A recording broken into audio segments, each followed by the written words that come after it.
Bow now, Cajun New England boy. Bow wow wow. Welcome everybody to Spork Deep with Sporking. That is me, and that is you. And tonight we have a very special guest. Let me introduce Vinnie. Vinny's having computer problems. So we're going to get Vinny back on. He might not be able to be on camera tonight, just avatar. That's okay. I try to force him to do, show his face. He's a good looking man. Women should see that. While he's not here though, I'm going to show you a couple links we're going to be sharing. This is Vinny's Indiegogo campaigns. We have Shadow of the Kraken out now. Through the Woods hardcover collection. We have The Ghostly Manor on Halloween Hill. City of Venus, Dead City. The Art of Vinny, and Through the Woods. So please, guys, if you are not a supporter of Vinny or Nerium or Red Gaze, please make sure you are supporting those guys because they are fantastic. So how is everybody doing in the chat tonight? Let's see who's out there. We have Culture Casino. Do check out conversations on the new Culture Casino Gilded server. Me, Culture Casino. It's all about Culture Casino. Yep. Not about my show.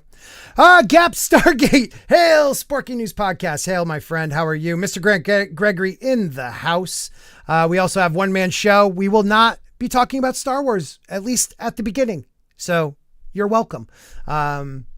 We also have Keely Chow. What is going on, Keely? Thank you for being such a good supporter. And Tina Bojan, who is a channel member and a beautiful soul. Thank you for being here, my good friend. We also have anybody else in here. I keep hearing like a tick. I don't know what that is. Lasso of Truth. Always good to see you. You're like in and out, and I love that you're back. So that's awesome. Terry Rose giving a thumbs up. And, oh my God, is he here? Whoa, before I bring him on, we have Chris Fisk. And Red, what is up, Red Monarchar? Is it Monarchar? Monarch? I always screw that up, but I love your Instagram, so thank you for being here. And the guest of the hour is Vinny. Hello, guys. How's it going, buddy? It's all right. I had to restart a couple of things here. The internet is what it is, but am I coming in all right? You're coming in perfect now. You know what? You know what? The only thing that's coming in better than you is my very first chat of the night, Culture Casino. Dude, check out Culture Casino's Gilded server. It's all about culture. I love you, Culture. So Vinny, how are you doing, my friend? Why don't you introduce yourself, say hello to everybody, let them know where they can find you. I already showed them this right here. Well, I'll show you too. I don't know if you know about this, but Vinny, you have campaigns. So I showed them all of these campaigns, well, at least this portion, and we're going to go through a couple of them later in the show. But I want to get your YouTube. Hold on, I'm sorry. I'm hearing myself in another thing. I want to get your YouTube channel flourishing because of my massive reach out there. So tell everybody where they can find you. Yeah, they can find me at Vinny Art, the same way that you see it down here on the screen. I am a former lead designer for McFarlane Toys. I did stuff with Toy Biz as well, Diamond Select. I also did a bunch of stuff in comics. And yeah, I've been doing my own crowdfunding. And everybody, they pretty much know me. You usually see me like this all the time. Because I'm working. Right. When Photoshop's working with all this, and I don't know, the setup slows down or lags for some reason. But, is that what it is? Is it just? I think so. Okay. It could be, but also it's just my bad internet connection. So I. Right. Well, don't worry about it, dude. I wrote off a $2,000 computer. Thank you, YouTube. Nice. But still, internet sucks. Hey, superfan Adam Shawhan says, "Woo woo, Vinny." Lasso of Truth says Vinny. We have Eric K in the house. Eric is one of the best. We have Tommy and the Guinea Pig Collective, who will be. Did I say Tommy for Wednesday? Tommy will be on Wednesday's show. We also hopefully will have Wes Moody on too. I'm trying to. Yeah. What time is that show on Wednesday? Because he needs to come with me over to World Class. My show starts at 7 and he could jump out anytime he needs to. Okay. All right. That's perfect. I mean, it's World Class, dude. Nibble, right?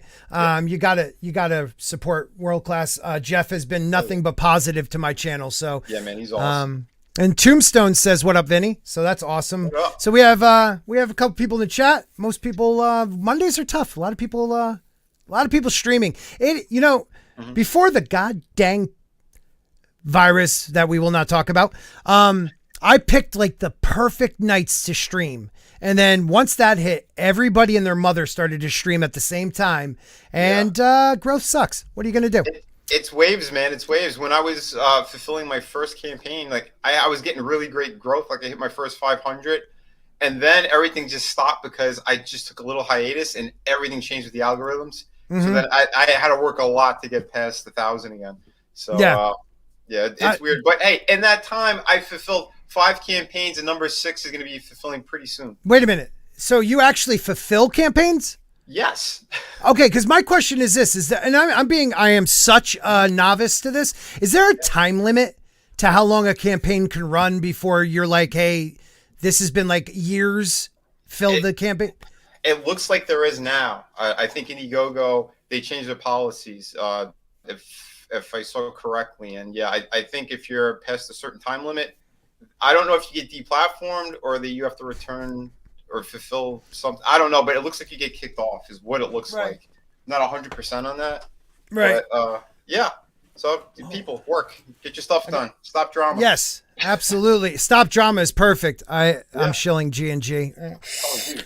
Oh, dude. It's kind of crazy. Give me a second here because you asked that if I fulfill books. Oh boy, do I fulfill books. I feel like a dick. I don't have one of yours. I feel like a dick. I don't have one of yours yet. This is you could definitely still grab a bunch of stuff. Here's some of the books. Okay, so what city? Give me like a rundown. Okay, so Through the Woods. Is this a different world than the Venus ones? Is it a different world than? I know Kraken's different. Essentially, all of my projects, they're gonna have connecting elements. It's kind of how I'm building this world, but they're standalone stories. So Through the Woods, this is a ghost story. It's 100 pages. So you have the entire story in here, beginning, middle, end. I'm gonna blow you up so people can see it. Yeah, man, I did this like in a European format. So as you can see, it's bigger than your regular kind of comic book size. That's gorgeous, man. Yeah. Oh, what is that material? What is the material? Like that's a real thick quality. This is a hardcover. That is gorgeous, man. Yeah, this is a hardcover. I did all the artwork in here. She doesn't look like a dude. So are you allowed to draw her that way? Yeah, I most certainly am. I have everything in here. So like, you want some cool stuff? You want awesome story? This feels a little bit more like kind of like a pulp series, since it is like more. It was supposed to be straight up horror, but we went more in the ghost direction. So like, I did the first draft of the first issue, and then I brought Frankie on, my brother, and we went in a slightly different direction. We went more ghost-like, and let me tell you, man, we sold like close to like, what is it, 750, maybe more of these things. Holy crap! And people love them. Every single person who got it, they said this is the standard right here. So, your artwork is gorgeous, man. Your artwork is gorgeous. It really is. That. I mean, now I know why Red Gaze doesn't try to draw. I mean, he's a great writer. I have Sunsworn. I have Bonds. I got to get yours. I promise you next week is the 21st. We get paid from YouTube. I will be buying. What should I start out with? Well, the hardcover, once I'm gone, once those are done, I'm not. So I'm going to get the hardcover. So yeah, that'd be the smartest bet right now. I'm going to get the hardcover. Also, the man looks like a man in that, and the women look like women, and that's weird. So I want it. And I'm not used to that. City of Venus there's a lot of hot women in this one. This is like kind of a post-apocalyptic kind of world, but I like that shit too. It's really cool. And yeah, with Venus, I have the 2 art books too. So I put them all on like a one campaign. Awesome, man. Well, Tommy and the Guinea Pig Collective nibble for $5. One of my brothers.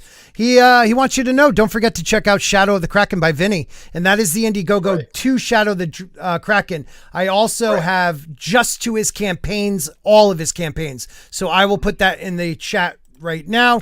But we will talk about that even more later. Flu, yeah, dude. All my kids are sick. Bosh. Everybody is shitting their brains out, fevers, puking. It's that's why we were late. I was like, Vinny, I can't leave this kid right now. So no, I don't. So I put him outside. I put him outside. No, I put him outside. He's 6 months now. He could survive. He's like, here's the diaper. Here's a fresh diaper. Here. Yeah. And an umbrella just in case it rains. You're right. Mr. Grant Gregory, who you just met backstage for an Australian $2, says your art is so good. I hate you. So you know what? He might not be a great artist, but he does make things for me like this.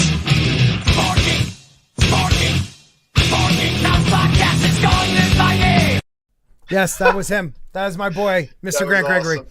Oh, he has a couple of them. We'll play around with those later because I never have any of those. All right, so hold on, Hetfield and Metallicus didn't come after you for money? Come on. Oh, that's the first time I showed it. So I'm going the way of Napster in about 15 minutes, probably. Right. You know they're coming after me. Laws will be like, I want my money. Right? No, they're American. What am I talking about? Well, he seems like he'd be a British prick.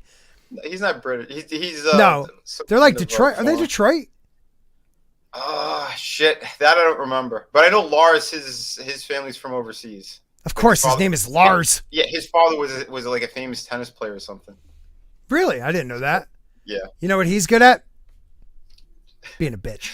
Anyways. Yeah. I couldn't say drums. Right. Lars is Danish. Oh, okay. I didn't know that. Yeah. You should go back. I just hate that dude. Like, he ruined. I get that we shouldn't be pirating people's like art, people's music. So I get that. But the way he went about it just pissed me off compared to anybody else. I understood it. But you know what it is, though? He's just a dick in general. That's it. When I was working at McFarlane, they did the figures for Metallica, and they had like one of the famous tours, and they did the whole stage and everything, and they real scanned the heads, and they told the guys, if you could try to have no facial hair, because at the time they were working out the technology. What year was this? 2001. Okay, so technology was still behind. Right, and there was only like 2 companies that were using real scans, so they want to make sure the likenesses were right. That's what their stipulation was. So he gets there. This is a couple weeks out. They told him he purposely grew a beard just to mess with it. What a dick. Yeah, so they had that's Lars. That's Lars. So when they got the pieces, they had to remold them in clay and then scrape down all the face and resculpt his entire face, basically. Wow. Well, I actually, after the first article, I want to get into like your life as an artist. But before that, let's bring up an article and then we'll share a little bit. That's what I want So you're really the first one I'm trying this with, where we do an interview / talk about topics of the day, and whatever the chat, if you want to talk about something and there's enough of you that want it, please let me know. So Comic Book Lad, you heard about my accents. All right, matey. I'm with you, bro. I'm with you. There may be some accents. It depends if we talk about, I don't know, someone from England like J.K. Rowling, J.K. Rowling stands her ground as transgender activists attack her opinion that biological men self-identify as women are dangerous. That's a mouthful, man. Yeah, I'm transgender might be a mouthful. I'm trying to process that whole sentence. Yeah, that's a tough one. So look, I back what J.K. Rowling is doing. They have turned her into a villain for defending women's rights. Her idea of protecting actual biologically born I hate how I have to say that. Biologically born women, biological chest feeders. She defends their right to be safe.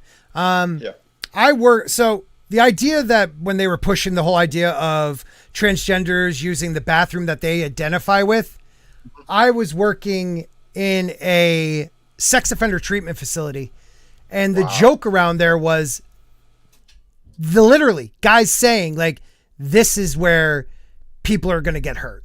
Like they were way more crude about it because they're sex offenders, but they were like, this is ridiculous. If people fall for this shit, it's ridiculous. And then like a couple years later, they fell for it. It's not going to be the transgenders that do it. It's going to be people that take advantage of that. Like that kid who dressed up like a girl and assaulted his ex-girlfriend, Yeah. Well, the other one it wasn't even his girlfriend, the one that he courted in the girl's bathroom or whatever. Right. So that wasn't even his girlfriend, you're saying? Yeah. I forgot about that. No, because he did it to two other people after that. Right. So what he does by doing that, you're putting transgender people in danger because of retribution. I can't even speak English. Because people will see that kid and just think transgender and attack them. So just make single toilets, make men, women, unisex. I don't, why do we have to do this? look what happened in the prisons. The guys were doing that. They were saying they identify as women, so they get pulled into the women's facility, and then they were attacking women in there. Yeah, absolutely. It's fucked up. Before we forget what we were talking about before, Tommy and the Guinea Pig Collective for $2 more says, "Oh, that's Lars Ulcer guy." Yeah, that piece of shit. Yeah, so I'm going to read a little bit of this, and let's see what we got. We got J.K. Rowling's, or as we're supposed to call her from now on, the author, creator of Harry Potter series, is being targeted by the cancel culture mob yet again after expressing her opinion on biological men self-identifying as women and declaring that normalizing such behavior is dangerous. Jesus, man, I don't know if I'm going to get through this. I'll say one thing though, man. That money is really helping her because I don't know if it's plastic surgery or what. She's looking good. She looked good, right? She's definitely older than me. I'm 46 and I'm sure she's older than me. And you know what though? She's got the good plastic surgeon because her neck, it's like not a young face with like a wrinkled old neck. Like she looks good. She's just rubbing those bags of money on her neck and she's using magic and just. Absolutely. Absolutely.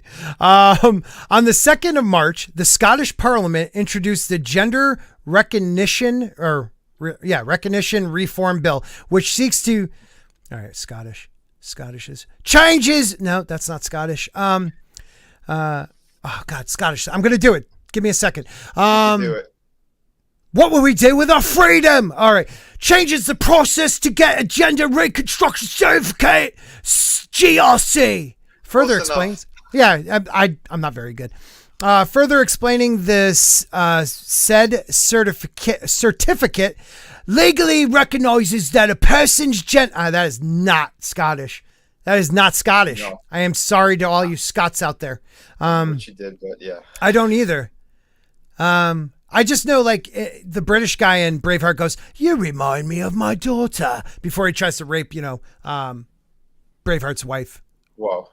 Yeah, that's messed up. You said the R word. Oh, grape it. Legally recognizes that person's gender is not the gender that they were assigned at birth, but is their acquired gender. Holy shit. Like, wow. Like you won it in a game of cards, or I don't even know what that's the first time I've heard that one. Acquired gender, Vinny. Yeah. This is getting ridiculous, and they keep trying to blame Rolling in the Deep over here. Sorry. The author. She's right, man. You just got to be, look, there's women, there's men, and then there's people who want to be one or the other. And if they get surgery, that's up to them and all that shit. But if you were, like you said, only one gender could breastfeed and give birth. Yeah, with chesticles. That's it. Yeah. Well, I mean, but we're supposed to call them chest feeders now because reasons. I did it. Again, I don't know. They're trying to change our dialogue. That's what they're trying to do, so they can control us even more. Yep. We can't bend over to that stuff. It's not. It's getting ridiculous, man. It's lunacy. Yeah, I did a TikTok video today. Yeah, I'm still doing TikTok because, dude, I got like almost 8,000 people. Shut up and sub me here then. Wow. But I did a TikTok video and I did diversity equals divide. Because that's what it is. Diversity is not being diverse and celebrating it. It is, we're in this category, you're in that, we're dividing each other. So if you're a straight white male, you're over there. If you're gay, lesbian, identified as an Asian prostitute, you're over here. Like everybody is so separate because that's what they want. If the elites of the world get us to divide, then they don't have to worry about the plebes and lower class coming after them. Well, that's what it's been about. That's why they did the race thing. They did the gay stuff. They want everyone to be fighting and at each other's throats. So they're not paying attention to what they're doing and how they're manipulating all of us. Look what happened the last couple of years. Right.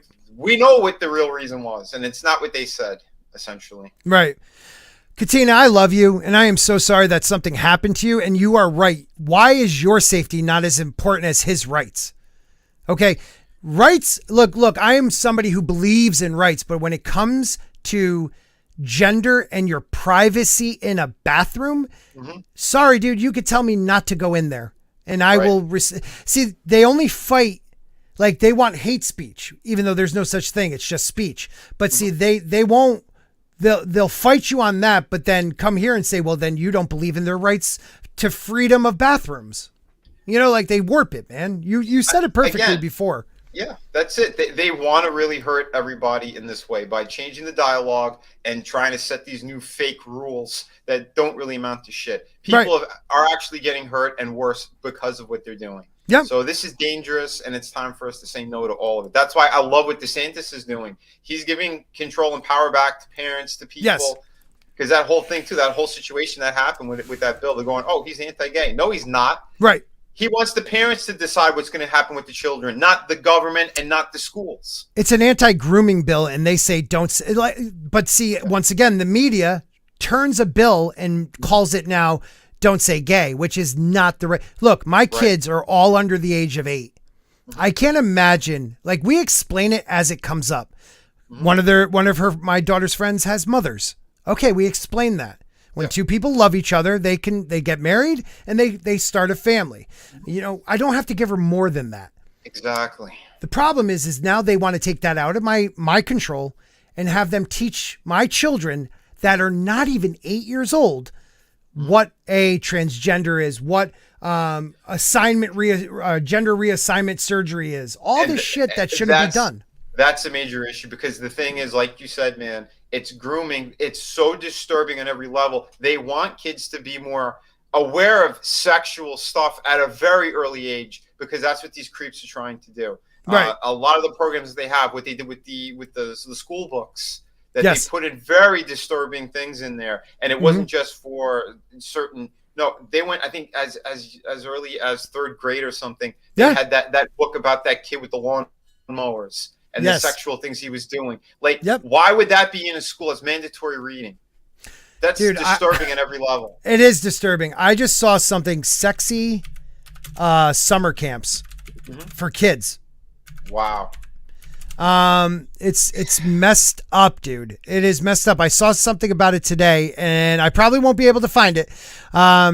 Yeah, right here. Holy shit. Oh, Louder with Crowder. Gotta love him because he always brings out what you need. So I'm going to share this real quick. I know people are like, why aren't you talking about, space wizards? Well, sometimes we have to talk about this shit. Sexy Summer Camp teaches kids about prostitution, sex on drugs, and hands-on instructions in masturbation. Like, this is, the camp is aimed at 3rd through 5th grade. And what? Shit. I mean, it's also why don't they just go pre-K? Why don't they go pre-K? Why don't they go all the way? Because eventually that's where they're going to go. I think we need someone to walk in there like, I don't know, Frank Castle and just do what needs to be done. We're not saying you should. We're saying you should. No. We were. All right. You know we need Alec Baldwin. We need Alec Baldwin to. Oops. It was. I didn't know it was loaded. It was Daniel Baldwin. He went into that camp and he murdered all of those counselors. Yeah, it's that Daniel Baldwin. You can't trust him. And the other Baldwin from Biodome. He's a whack job. Why not him too? Yes. Yeah. So I don't know. Does anybody agree that 3rd and 4th graders should go to, and it's called Sexy Summer Camp Schedule, Sexy Sex something. What? Any parent that would bring their kid there should be arrested. Yep. So these women are running a sexy summer camp for children in rural Kentucky. How are they not? Wow. Kentucky's letting them get away with it. With lessons on sex liberation, gender exploration, BDSM, being a sex worker, self-managed abortions, and sexual activity while using licit and illicit drugs. Who the fuck would ever send their children to something like this? If you do, DCF, which is like child support in our, or the child department in my state, they should be waiting at the door for you. Oh yeah, they should be waiting at the door with handcuffs and I don't know, Joey and Tommy with baseball bats right around the corner. Yeah. So wait a minute, let's see. I don't know. Can you see this, or do I have to put it? No, I'm gonna have to do this. Hold on. I can't see it. Hold on. I'm gonna have to share this in a second because I don't want my shiznit coming up. This is the schedule. This is the fucking schedule. Wait till you see this. I just saw what Rick's comment was. What did he say? He goes, this camp should be visited by Jason Voorhees. I actually went to a Christian summer camp as a kid called Crystal Lake. I always thought that was a little weird. Oh, damn. So this is their schedule for August 3rd, Tuesday. Pelvic floor health is for everybody. Thursday, August 5th, the 3 P's, pee, poop, and pleasure. Holy shit. Guys, 3rd grade through 5th grade, sex on drugs on August 10th. You don't want to miss that. That one, that's a good workshop. Wait. I think the attachment to that is Biden's free crack pipes. I heard that right. might be given there. Right. Well, I mean, come on. It's crack. You got to make sure it's clean pipe. Thursday, August 19th, navigating sex, pleasure, liberation as a differently abled, what the fuck is that? Differently abled person. So you don't want to miss that. And closing ceremonies is on the 26th. So we got that going for us. Self-pleasure, reproductive, gender diversity, talk it out, relationships. Let's talk about sex, baby. I added the baby. Over-sexualization and policies of blackness. Oh, wow. Wow. All wait a minute. 4 white women. With the prostitution segment, are we also going to have special guest Hunter Biden with his crack pipe and his hookers? Right. Are they going to make do a seminar for everyone in there? You know what I love though? It's called sexual. Oh my God, dude! Sexual chocolate, sexualization and policing of blackness. It's 4 white women running this. Like, I think you're missing the point. Yeah, it's America today. I want to know their background checks on these 4 women. Who needs background checks? Come on. Who needs it? Hello, the lovely Sherry. You walked in Soul Assassin. You guys all walked in at the right time. Black Angus in the house. What's up, man? What's up? I just don't know, man. I don't get it anymore. Like, I would read more of the J.K. Rowling one, but it's just going to piss us off. Like, they're going after a woman who's trying to protect women and calling her a sexist. Could you imagine that? I mean, everything about this is ass backwards. Yeah. Ass backwards. So the most JK tweeted out or Instagrammed the most searing, heartfelt, and courageous response yet to at Shauna Robinson's astounding claims in the Scottish Parliament that there is no evidence sexual predators have ever had to pretend to be anything else. Susan, as a fellow survivor, I salute you. And this is a woman. So, sorry, I'm like jumping around because my thing is so sensy. Susan Dalgety was assaulted at age 11. And she talked about being a survivor in Parliament, and they still want to pass this law because a predator took advantage of that. Yeah. So she was talking and she said, there is a self-ID in my city, Melbourne, she talks about.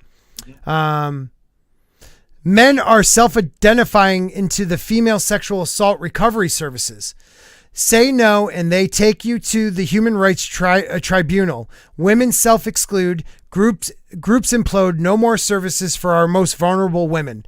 So, what? It's so confusing. I don't get it. All of it is. Mm-hmm. It's fucked. The narrative is fucked. Hey. That's it. Hey, what's up? So Jane is, I don't know if you're still in Iceland, but if you don't follow Jane on Instagram or TikTok, she has some really cool videos of her trip to Iceland. So please check them out. Free Folk says, this is Hitler's youth for feminism. Feminazis. I'm sorry. Yeah, that's the truth, man. I don't know. I don't get it, man. I don't get it. I'm disappointed in the world as a whole right now. I think that's a really good way of putting it. Mm-hmm. Before we talk about your art, tell me who this is. Marvel Comics Vice President. You said it better than I did before. Sana Amanat. Yeah, she got canned. I heard allegedly it was for what they've been canceling men for doing. It looks like she's a sexual predator. Allegedly. What? That's what I understood. Allegedly, yeah, that could be the reason. And usually with Disney, they have them sign like non-disclosure agreements and stuff. So they just try to quietly push them aside. She's also the co-creator of that Miss Marvel character, the Indian one with the stretchy powers. So. Right. Yeah. The one that got a TV show. Yeah. Over every other classic superhero in the world. Yeah. So there you go. This is what happens when you push these type of people into those positions of power. You get a lot more poison. This is one of the women, just like that other fat bitch Joe Q, who have been destroying Marvel for years now. Yeah, so. And we're not calling her like a derogatory term fat bitch. She really is a fat female. Well, I was calling the other one really, but all right. No, I know what you're talking about. No, this one, she's kind of cute, man. Actually, you could. Well, I think they're discussing their personalities and what they bring, basically to this culture war. They brought the poison, because you could have diversity in a natural way. These people didn't do that. What they did was just they forced their characters on, and they destroyed classic characters. They hired people as well. There's I believe the female writer who's working on Iron Fist. She put out a statement because they just got rid of, I think, Danny Rand, the one it's a white guy who's Iron Fist. Right. Put an Asian in place. Then she said, which changes the character. And her quote is essentially that she wants to destroy every single character that Stan Lee ever created as long as she gets the chance to. That's a quote, and they hired these people. The man who saved Marvel, the man who created it, and saved it, like multiple times. One of the co-creators and saved it in the 90s, man. Like, unbelievable. Yep, these people are disgusting, and they're doing it for their political reasons. They're doing it because they're being let in.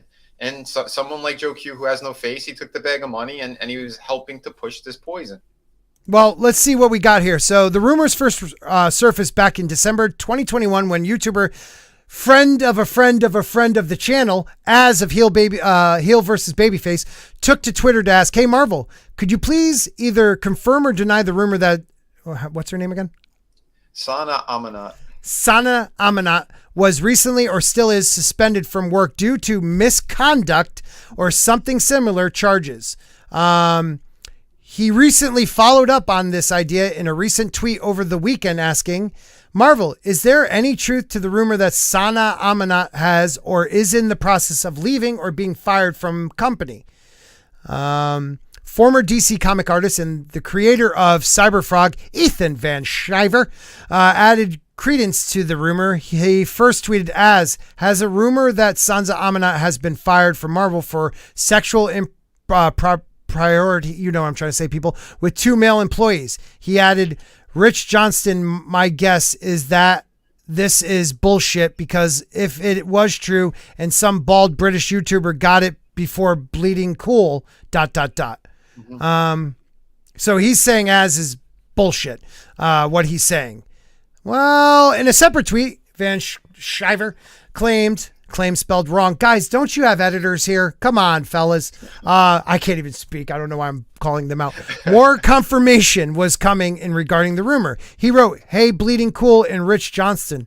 More confirmation is coming in about Sanan Amana." I don't care what her name. I'll just say offender.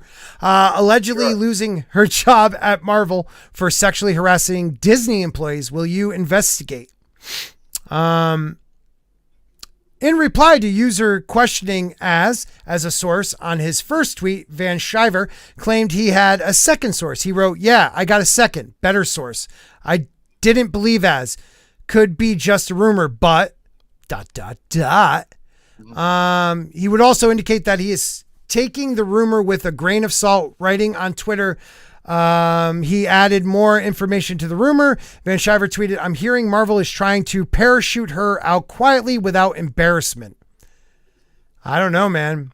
And then more, he went on with Sana Amanat is allegedly being fired from Marvel. I think that's what Az said at the very beginning. I think Clownfish is actually the ones who got the scoop on that. Really? I think. I don't know 100%, but I thought that they did. Sounds about right. Sounds about right. I love that CNN's being sold. Nice. Yeah. Here we go. As noted by Clownfish TV, Anna has not updated her Twitter account since December 2021, when Az from Heel versus Babyface originally questioned whether or not Amanat had been suspended at Marvel Comics. Amanat's last tweet was an update on Marvel Studios' Miss Marvel television series. We don't care what she wrote. She's proud of it, though. Then she wrote something again about that crap. Yeah, because I would say like the red flags are she helped create that horrible character, and they're pushing her everywhere. Don't you think the creator of this would have been everywhere? No, because they need to hide her right now. She caused trouble. Again, when they get into those positions of power, if it's a guy or a girl, they do that. Yep. I know for a fact DC had done the same thing. There's at least 2 people that I'm aware of who also got fired for that kind of behavior. You know, so yeah. I mean, power corrupts. You know, ultimate power corrupts ultimately, or whatever they say. Clownfish said, I heard from people in Disney publishing that Axel Alonso was given an ultimatum when he got gone. They didn't make a big deal about it. They just kind of pushed him out the door, and then he had to sign papers that he wasn't going to talk. He went on to say, I've been in situations like this at companies I've worked at where they've bought out executives, and like you get your salary for the rest of the year, you get 2 years severance or whatever the deal is, but you have to shut your mouth. Mm-hmm. That's the alleged rapist or sexual assaultist with then President Barack Obama. Another alleged. Me and Michael. YouTuber Thinking Critical claims the alleged misconduct that Amina is accused of had been happening for over a year and a half. Wow. She is kind of good. I don't know. He said, I actually heard about these allegations that have been placed against Amina quite a long time ago. I think this has been going on for I think a year and a half now, that she's been in a bit of hot water, not just with Marvel Comics, but really with Disney. There were HR complaints. I mean, it sounds right. It sounds like, from my perspective as somebody that was a leader in the military, has also worked with other folks in leadership positions, I would call it an unprofessional work relationship or unprofessional behavior in the workspace, something along those lines. Mm-hmm. Yeah. Wow. That's a picture. Yeah. Yeah, it is. Thinking Critical went on to say, it appears that this finally came down maybe as late as last week. Maybe it was a little bit earlier than that, but it's very recent that this finally came out in the judgment, if you want to call it that, about the future work status of Amina at Marvel Comics actually came down. You will not get a confirmation out of Marvel Comics or Disney. They don't really do that. A lot of ties, when they let people go, you actually never hear a peep of it, which is messed up. Mm-hmm. Yeah, I mean, if someone did something wrong. Yeah, they signed those papers. Now the people who actually were harassed or attacked by her, I don't know if they signed the same thing, because that would be the only other way that you could hear fact or fiction on this. Right. That's true. I'm going to look up her Twitter. So that's at what, Mini something? Mini what? I'm on a different page. It's at Mini B6. Mini B6. Mini B6 22. Is it one N in Mini? Yeah, it's one N. I'm sorry. One. B2. Gotcha. It says I tell stories at Marvel, so she still has Marvel. But her last tweet was December 22nd, 2021. If you are a leader of Marvel, can you really not be tweeting? Right. And especially at that time too, because then their boy got into office. Biden got in. So you think that they'd be doing cartwheels all over Twitter, because that's what most of them have done. Right. So yeah, I don't know, man. Isn't that scratch your head on that. Her LinkedIn says she still works there. I don't know. So do we believe Az wouldn't put that out there as a question if he didn't have some, for me at least, I believe, some source. Yeah. You know what I mean? I think I only streamed him once or twice, and he's not the type of person to do that. I've seen some of his content. Yeah, he doesn't do things like that. So if he said it, he's got a good source, I would say. Yeah. Now, this is what I love about it, Vinny. It's she is one of those outspoken patriarchy needs to go down, gay rights, this and that. And you know what? Behind closed doors, people are just scumbags. I'm not saying everybody, but they play the game. Look at, I'm not saying she did it, but J.J. Abrams' wife working at a company where they Me Too'd the guy out of his position, and somehow she took that position. Just kind of worked out perfectly. Oh, yeah, dude, that's a story from the past, man. this hashtag Me Too destroyed a lot of people. Look what they tried to do to Chris Hardwick. Like the girl had a bad date and tried to Me Too him for a bad date. Right. I was talking to a guy from work and he was reading about this girl and she cheated on him when they were dating with one of his friends and like a couple other guys. And she was writing something about like, I've been abused. You know, I've been sexually assaulted. Even though I didn't say no, I was under the influence and he should have known, even though he was under the influence. Like bad decisions or bad decisions. Exactly. And if for someone who allegedly had done that with multiple guys and then to pull that later on, I don't know. Back in the day, we called that either a slut or someone who just way too easy. Right. But see, now you could turn it around, though. You could say, I never meant to say yes, even though I said yes, and I totally chained him up and had sex with him. I didn't want it, and he should have known that, Vinny.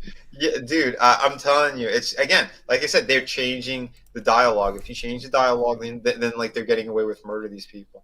I like that, Frankie. Me too, D2. I'm taking that. I'm stealing that. Soul Assassin says, support the patriarchy, and nonsense like that camp and Wokososo won't be a thing anymore. I hope so, man. Yeah, well, midterms. I'd say that that wokeism stuff is starting to die out because companies are losing so much money. I covered this last night on my YouTube stream as well, and a little bit on Friday. DC, they have that. I mean, Warner Brothers has that deal with Discovery. They're merging for like $30 billion, and Discovery got pissed at all the movies that are lined up, and now they pulled like pretty much their entire lineup except for 2 movies because they want reshoots, they want better things. Because they saw where they're going. The direction is going to be like pure woke and horrible stuff. So they said, no, you got to go back to the drawing board. You need to do reshoots. So something like The Flash, that was they started development in 2016, is now going to be pushed yet again. So this is insane, the amount of nonsense that they were doing. Because Discovery is more of a conservative company, and they said like I believe the owner was one of Trump's like top donors. Right. So right there, they walk in, they want to make money. They don't want to see these movies going in a direction that's going to, net them nothing. Yeah. Can I say something completely off topic? Right now, Gary's tweet, Gary is live, which his camera looks amazing. Jerk. He has like 3,600 people over there. So is it wrong that I put into the chat? I said, hey, I love this channel, ... Also, that hot guy Sporking is streaming. I mean, I could steal a couple from him, right? Whatever. Maybe. Maybe a little couple. I mean, he could. You should have wrote in there. He's got a great, sexy, handsome a guest, right? A total Italian. We got 1.5 Italians here, people. There you go. Maybe I should tweet or I should text him. I'm not dropping any names. I got his number. No big whoop. We're best buds. So sexual harassment. Totally, dude. I can text him, but I can't be within 50 feet. Sorry, Gary. Big deal. Not again. Not with another YouTuber. Another time. Again, right? By the way, Jeremy, call me, dude. Geeks and Gamers, go. I'm sorry. I would have put my pants back on. I didn't realize you don't do that at a urinal. My bad. Anywho. Yeah, and Jane, that Discovery, they don't go political, and that's the key. You're right, that's the key. Don't go political, but right now, currently, what's going on in Warner Brothers, they're going into wokeism nonstop. You can't do that, not if you want to make money. And I was surprised too because they let the Batman get away with a lot. There's a throwaway line, and I think one other moment in the movie at most, but other than that. It to me it flowed great. There was like virtually none of that shit. It was just. So how did you? Okay, let's talk about. Hey man, let's we flow on this channel. Yeah. What did you think? Let's hear your view on the Batman because I watched it too. I watched a very ghetto bootleg version, but I watched it. What were your takes on Batterson? I liked it for what it is, and I was never because I know as soon as they showed like a photo of him months ago, everyone started bitching and whining. I'm like, that actually looks pretty good, especially if they're going with year 1 or year 2. I think he played a good year 2. Yeah, and I'm telling you, for what they did with the movie, you could see there might be some slow parts here and there near the beginning, but I thought the setup was fantastic, and ultimately what they did with the character, because it's an evolution of Batman, and it's an evolution of Bruce Wayne as well. because the way he played it, it was like he didn't care about Bruce whatsoever. Absolutely. And he has that moment with Alfred, and at the end, because everyone refers to him as Vengeance, not Batman, right? And which was kind of cool. When you see one of the villains, like near the end, that guy, he's like, they ask, "Who are you? Who are you?" They take off that guy's mask, and he's like, "I'm Vengeance." And Batman was like, "Oh shit, I messed up." Right. So being the symbol of hope, because that's what ends up pretty much happening towards the end of the movie, and the direction he's going to go in. He wants to be hopeful for the citizens of Gotham and for the people in general, and to keep the fear for the bad guys. But it's not so much vengeance. It's just going to be like doing the right thing now. Right. You know, and that means he has to evolve Bruce Wayne as well. That's what if we don't see that in the next movie, then this movie isn't as good as I want it to be. So I liked the Batman. I really did. I don't have many complaints. One of my biggest complaints is that he's not okay. So he's not the old grizzled Ben Affleck Batman who's jacked and just uses raw power. He's year 2. He should be quick. I mean, ninja, pretty much. He should be a ninja. Yeah, he should be really fast. I mean, League of Shadows fast, Oh, of course. What bothers me is he was bulletproof, dude. And it's not, look, I'm not killing the movie. I want everybody to know I give this movie a 7 out of 10 and maybe even a 7.5. I really had fun watching it. Yeah. But every time he took automatic rifles to the chest, bullets, and the only one that actually may have injured him a little bit was the shotgun to the chest, point blank. Like, the whole idea of Batman is he's a human being that is doing things that only like aliens and gods can do. Exactly. I'm with you on that too. And that moment, like, the squirrel suit was awesome, but the landing was too much. But those two moments, I agree with you on that aspect.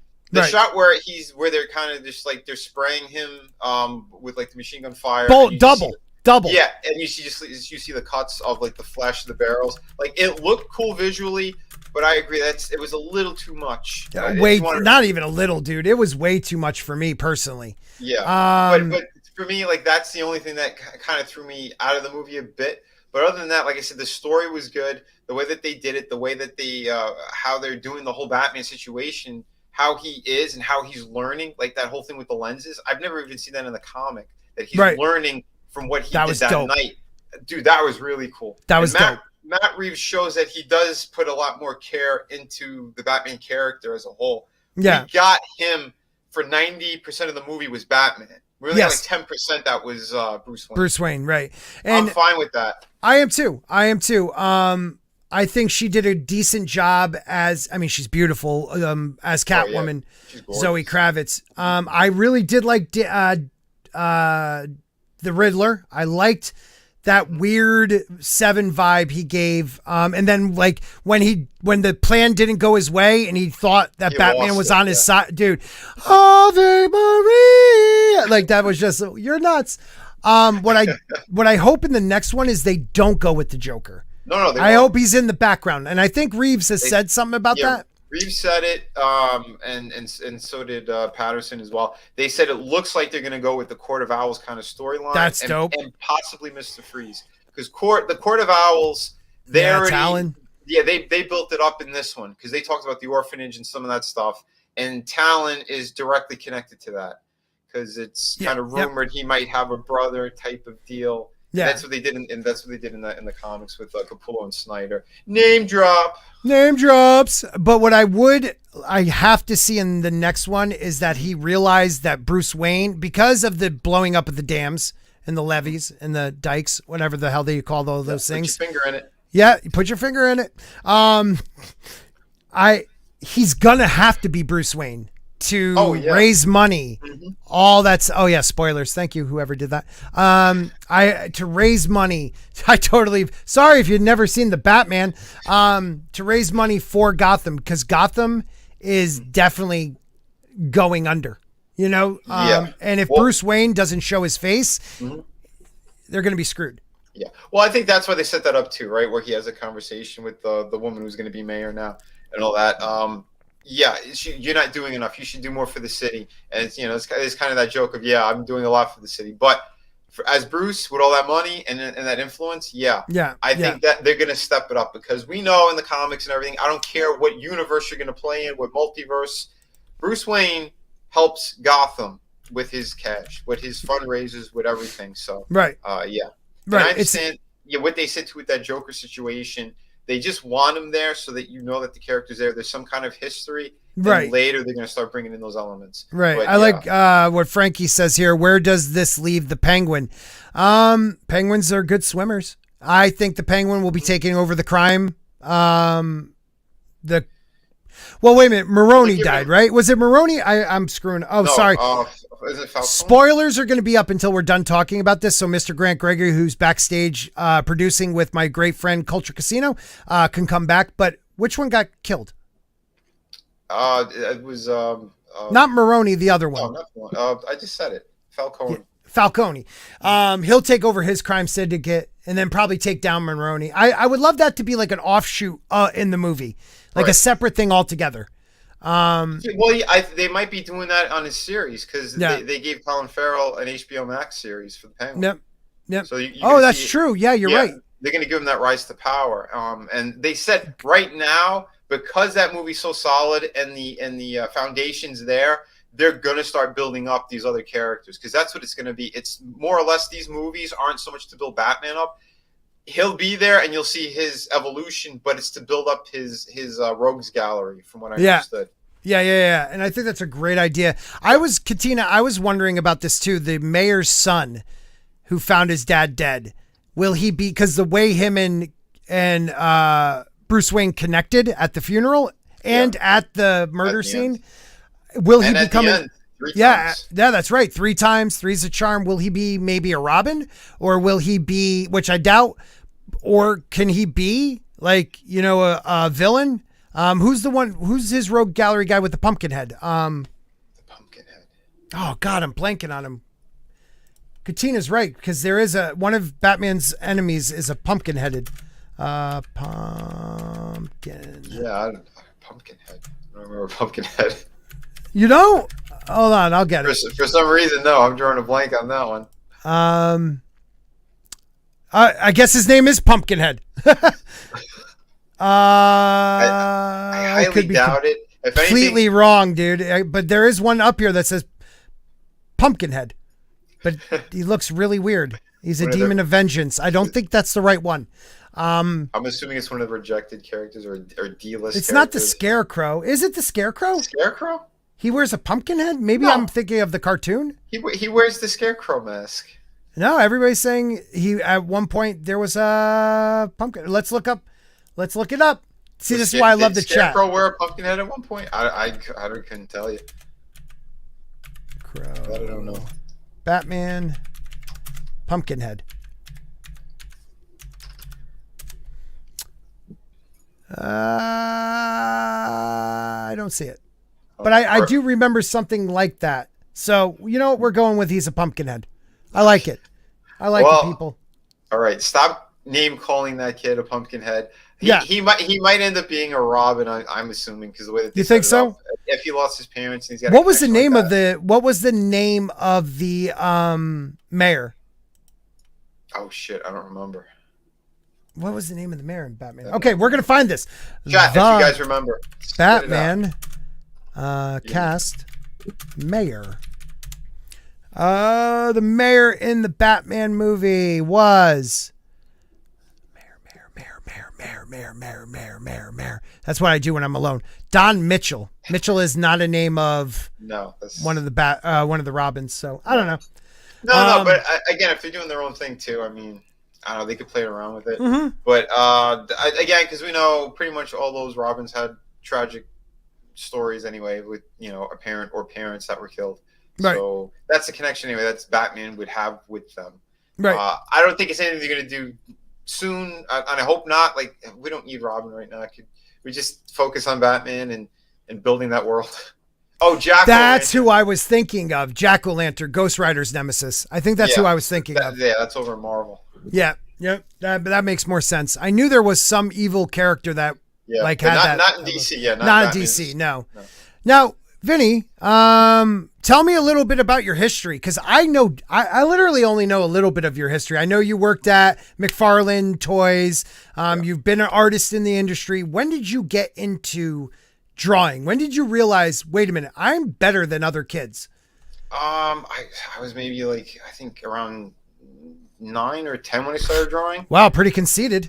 And that was a trick question. No, just kidding. Go ahead. Sorry. And at the time I said, yeah, I'm better than Sporking. And yeah, oh God.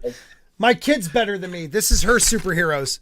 She has yeah, she made 2 superheroes for me. Sunfire, spelled Fiyer, and Moon Ice. And their dog Sundog and Mooncat. You need a fire turkey in there. Dude, I'm going to ask her about these characters, and I'm going to try to talk to one of you guys about making a comic. I swear to God. Got to make my own. But so 9, 10 years old, you realize like I really enjoy doing this and I'm good? I was getting into it, but I was also like, one of the caretakers for a relative. So I was home helping out, doing the right thing, and that's where I kind of really, because everyone goes like, Vinny's very logical. He's, I don't want to dip into the nonsense that a lot of people have, all these weird fights and stuff. I don't care. I'm about getting the work done. And it's at an early age, I learned that kind of thing. You know, what's important, helping out family, doing the right thing. But at the same time, I was home a lot. So I decided, let me stick with the drawing thing. And I enjoyed comics. I enjoyed cartoons, movies, all that stuff. And it just kept feeding that. And I wanted to create my own stuff. My brother Frank's a little bit older than me. And so Frankie Knows is your actual brother? Yep. Oh, I didn't know that. Okay. He's my actual brother. And he is the co-creator and writer of Through the Woods. That's awesome, man. Yeah, dude. It's amazing because we've created so many different things. He created a bunch of stuff. I did a bunch of stuff. And so like with these campaigns and what I'm doing now, it's basically I'm doing a couple of my own and then doing another one with him, and we're kind of going back and forth like that because we want to build a proper universe again, sort of like what Stan Lee and Jack Kirby wanted to do or what they were doing, and keep consistent with it. So yeah, man. I gotta say, I love the haters that are like, yeah, you're just a one comic book, blah blah blah. How do you think Stan Lee started, people?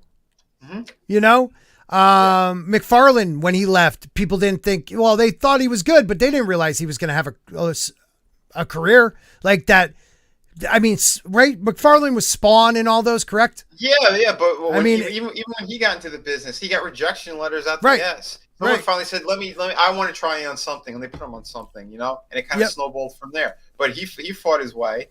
And again, there's things I like about the man and things I don't like about the guy, having worked for him and seeing how they operate. Right. But you got to respect what he's done. That's for sure. Right. And I've run into him a few times over the years after I worked for him as well. And he still remembers me. And, we've even taken photos together. Like there's no beef or anything like that. That's cool, man. Well, so you went through high school and you're drawing, right? What did you do after high school?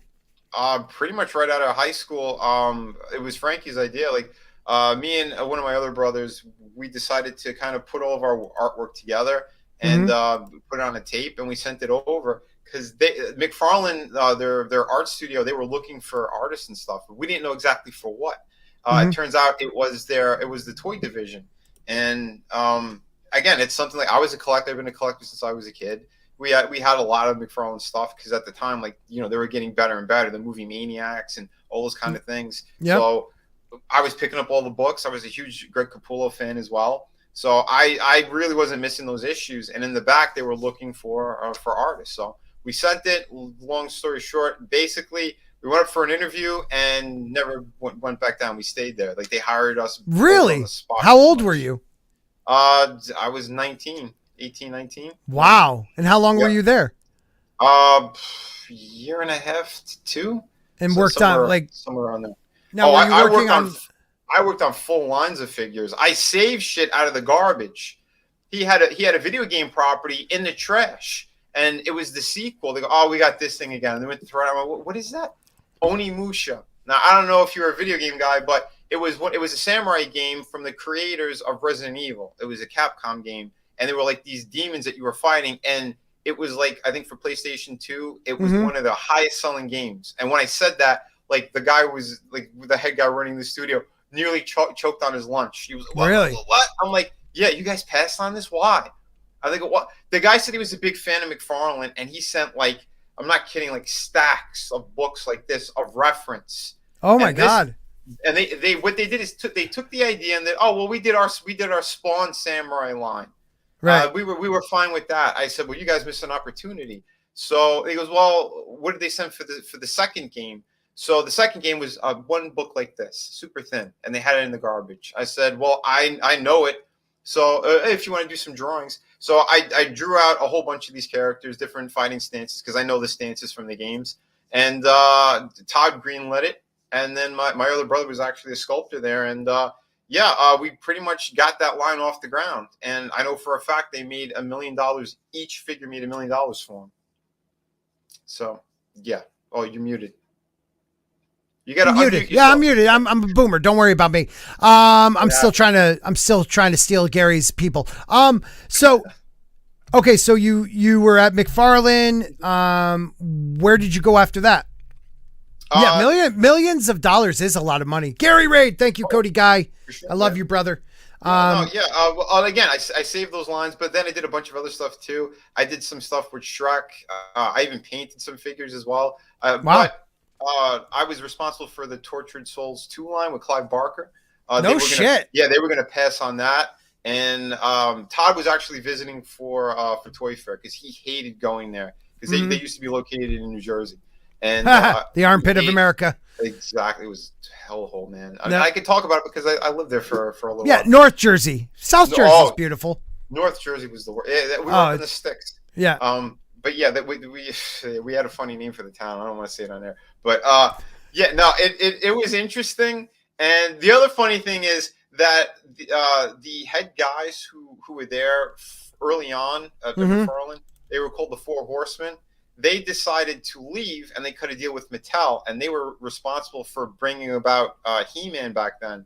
Like they did the first, rebirth of the characters. Oh, making them really weak and sissy like. No. No, you're talking about actual He-Man. Oh, my bad. Yeah, actual He-Man. I was thinking of Kevin Smith's He-Man. My bad. And Mattel asked them too. They go, "Where do you want to be? We could put you anywhere in the country. Where do you want like home base to be?" They said right around the block from McFarlane. Because they wanted to torture those two guys who were running the art division.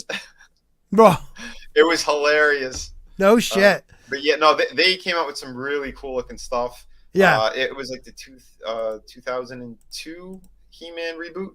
So it was the first reboot of He-Man that they were responsible for, and like their designs looked amazing, but they dropped the ball on the sword and like Prince Adam and all that. But the rest of it looked pretty cool. Anyway, But I jumped around. I did stuff for Randy Bowen.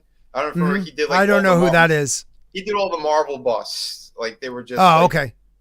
They looked amazing though, but statue and toy collectors like they pretty much have the entire collection of all that stuff. Right. I did that. I did some stuff for Toy Biz, redesigning Spider-Man for a couple of different toy lines. No, wow, man. Yeah, man, a bunch of stuff. I mean, anytime you could say you touched. Well, this might sound wrong if I say it like that. Anytime you could say you were part of anything to do with the Spider-Man world, like to me, that is, you made it. No matter what else you do, you made it, dude. I don't care if it's a toy, cartoon, comic, like you made it. Like Spider-Man and Daredevil are my two favorite comic book. I love them. For me, it was Spider-Man on Marvel side, Batman on DC side. Like those two characters I love, and I was supposed to work on Spider-Man. And I got screwed out of that from, again, that Joe Q. He ripped off my artwork. I've told that story a number of times. He traced over sample pages, essentially. And the sample pages he traced over were given to him by Joe Kubert, which was another all-time amazing artist. He had the school in New Jersey and everything. That guy's handing you work and says, hire this guy, and instead you decide to trace over his work.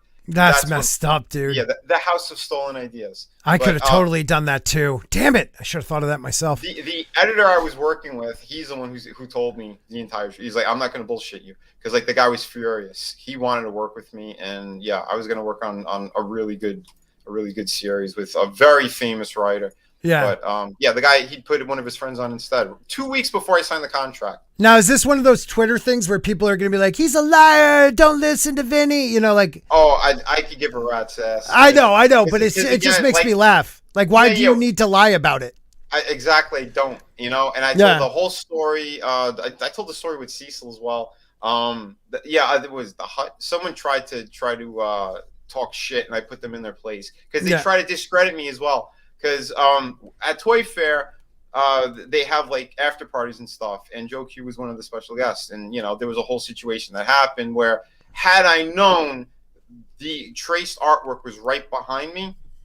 You know, there would have been a really bad situation for Joe because he shit his pants and ran out of there. Like, literally. I won't go into details, but yeah, and the people who were running it, they go, "This guy is literally the guest of honor. Where the f did he go?" Like he was there for literally 10 minutes.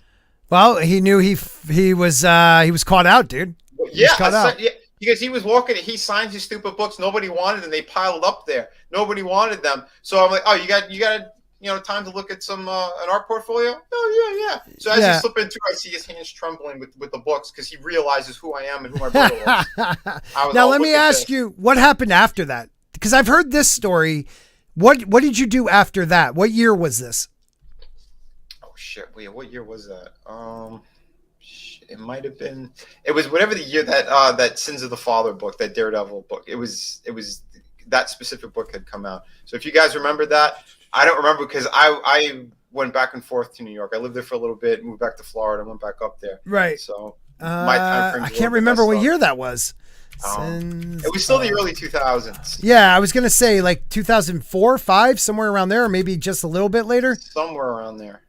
Maybe 2003, 2003 or 4, something like that. But anyway, yeah, well, with that douchebag, like I was irate at that point. I'm like, I can imagine, man. If this guy, that means he's, you know, I'm on some kind of blacklist because of him, because he was EIC at the moment, you know, the editor in chief. So there's no way I was going to get work through that shitty company. So I started doing other stuff. I did storyboard work. I did a lot of commercial artwork, and then I was getting hired to do a couple of book covers. So I did some like, you know, like young novel covers, some stuff for like internet people.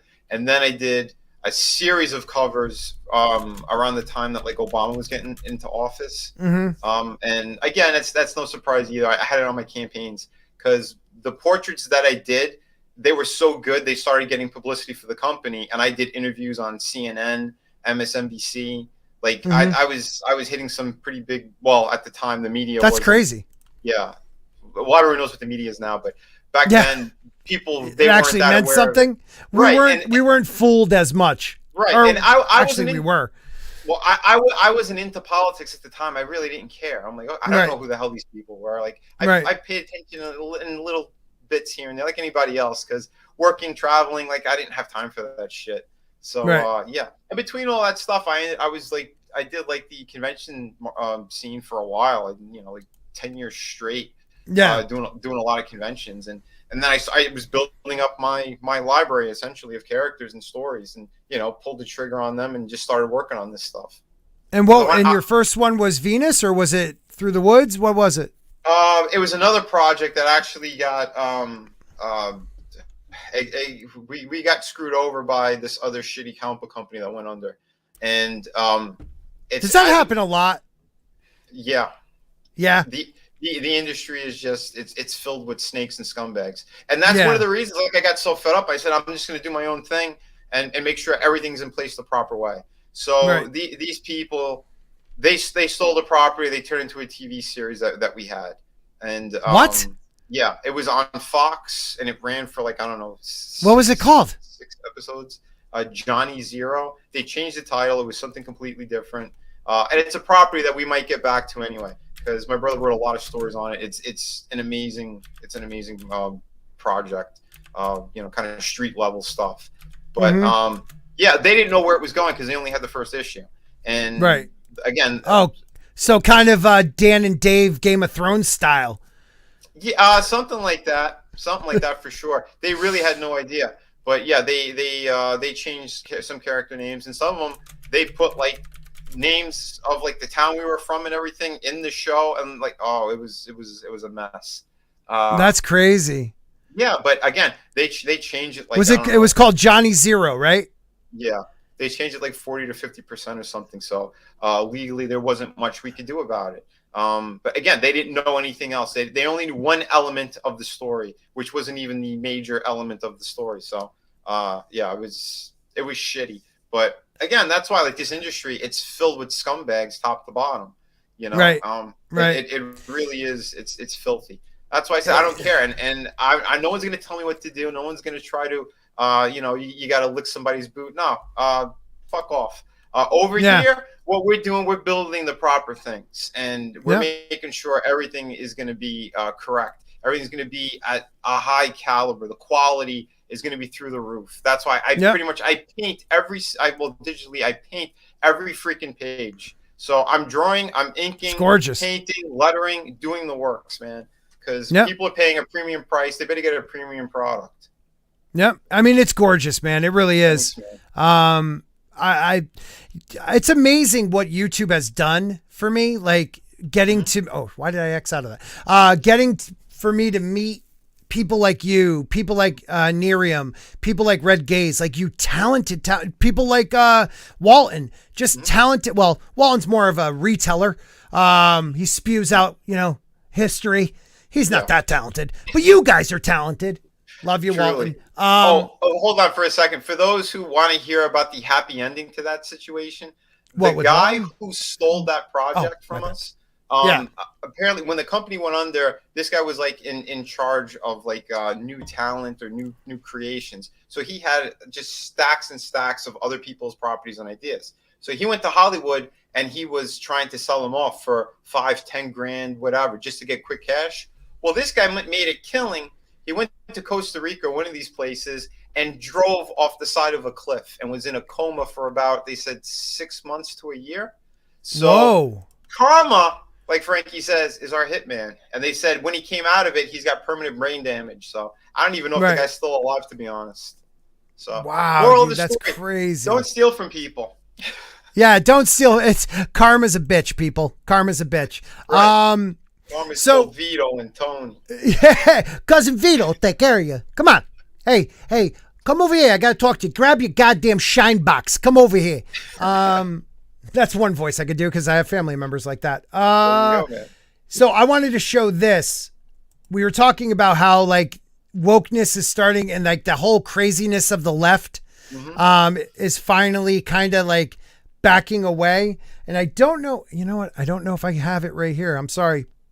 Even this douche came out in support of like talking about how Russia would think twice if Donald Trump was the president right now. And that, Biden should hire him just to scare Putin. Like, you know, things have gone too far right or left. Someone like Noah. Yeah. Right. Saying shit like that.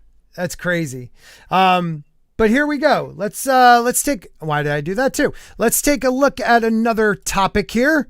We have, I think we're going to go with this one because I didn't get to this the other night, but Rogan's finally just saying, fuck it. He's not apologizing anymore. Joe Rogan says wokeness killed great comedy movies. Agree or disagree? Let me know in the chat. But Vinny, wokeness, can you make anything from the 80s?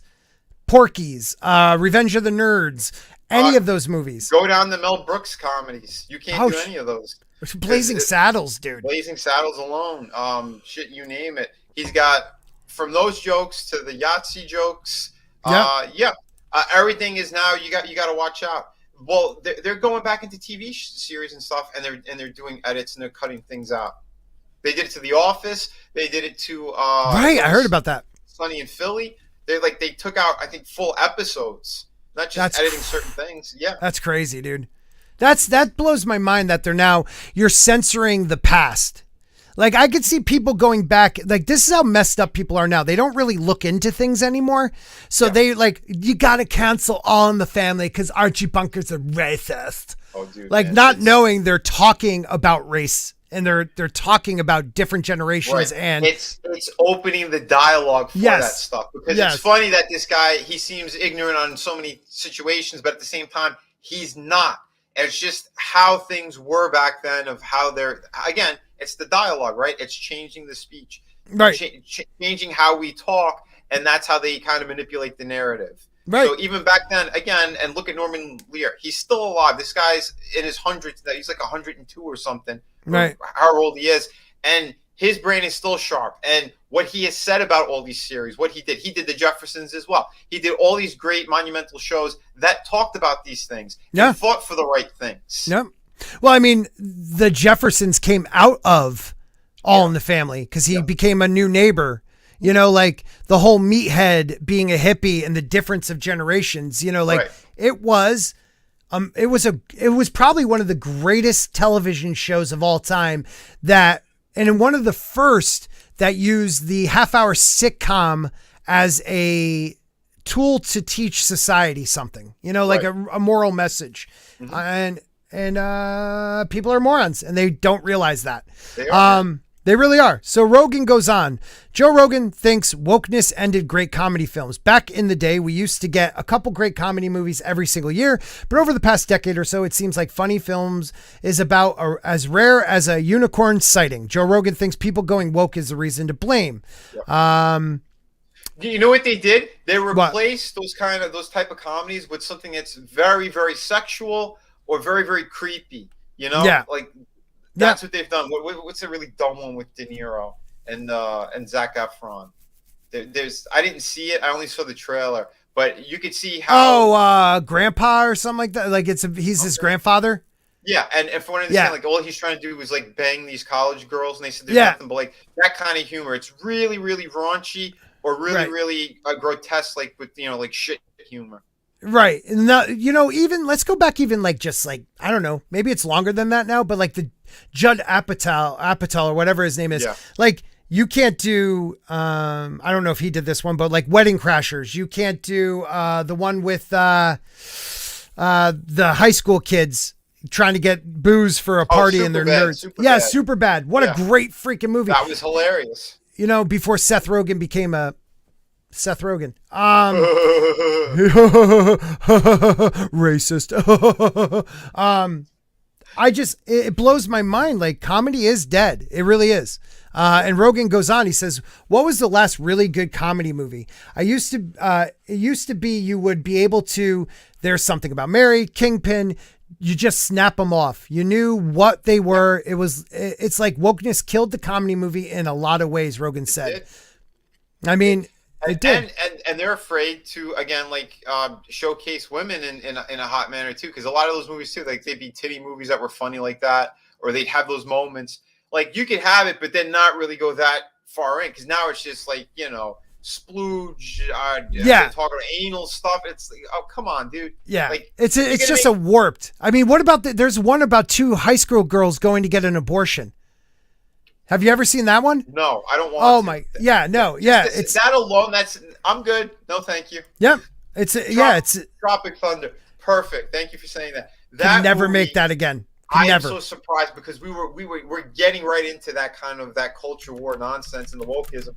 I am so surprised that they were able to pull the trigger on it. But not only that, don't forget Robert Downey Jr. was nominated for that role. Yes. And they were going to give it to him if Heath Ledger didn't die. Yeah. So how funny would that have been? Today they're going, oh, he won an Oscar for blackface. Could you imagine what they would have done? They would have just strung him up. Yeah. So the movie was called Unpregnant, I believe. Yeah, and it's a road trip abortion comedy. Yeah, because nothing puts asses in the seats like that. Yeah. Yeah, two teens travel across the country in a charming yet uneven HBO Max movie with talking about a girl going to get an abortion. Wow. I mean, were there clothes hangers on the movie poster for that? Yeah. Well, you got like the one cute, innocent, like blonde hair girl that gets pregnant and her green or blue haired butchy friend, and they're like they have to go on a road trip because it's not legal where they are. Come on, man. So fucked up. I don't know. I could make another joke. I'm not going to go there. This is just disgusting what these people have done. Yeah. Like Cuties is okay.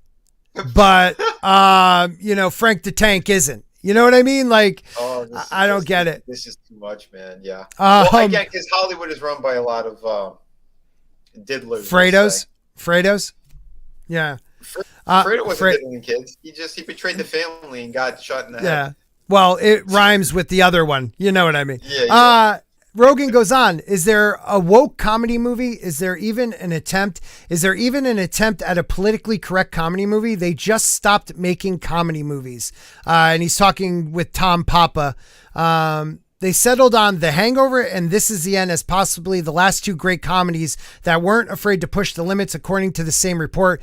I didn't even really like This Is the End. I thought it wasn't that good, but it had some stuff with it.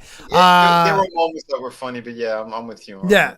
Rogan said The Hangover, Superbad, and This Is the End are probably the last three great comedy movies ever made. All three are incredible, and I'm not sure we've ever seen anything that has come close. Now it feels like comedy is neutered because people are terrified of offending the woke mob and getting canceled. Yeah. Comedy is meant to push the limit and make you feel uncomfortable. That's the goal. We seem to have forgotten that fact, and one of the consequences has been comedy films more or less going extinct. So it ends with this. Let's hope we finally get back to being able to laugh about anything. Trust me, that's where you want to be. You don't want to live in a society where comedy is shunned and borderline illegal. Right.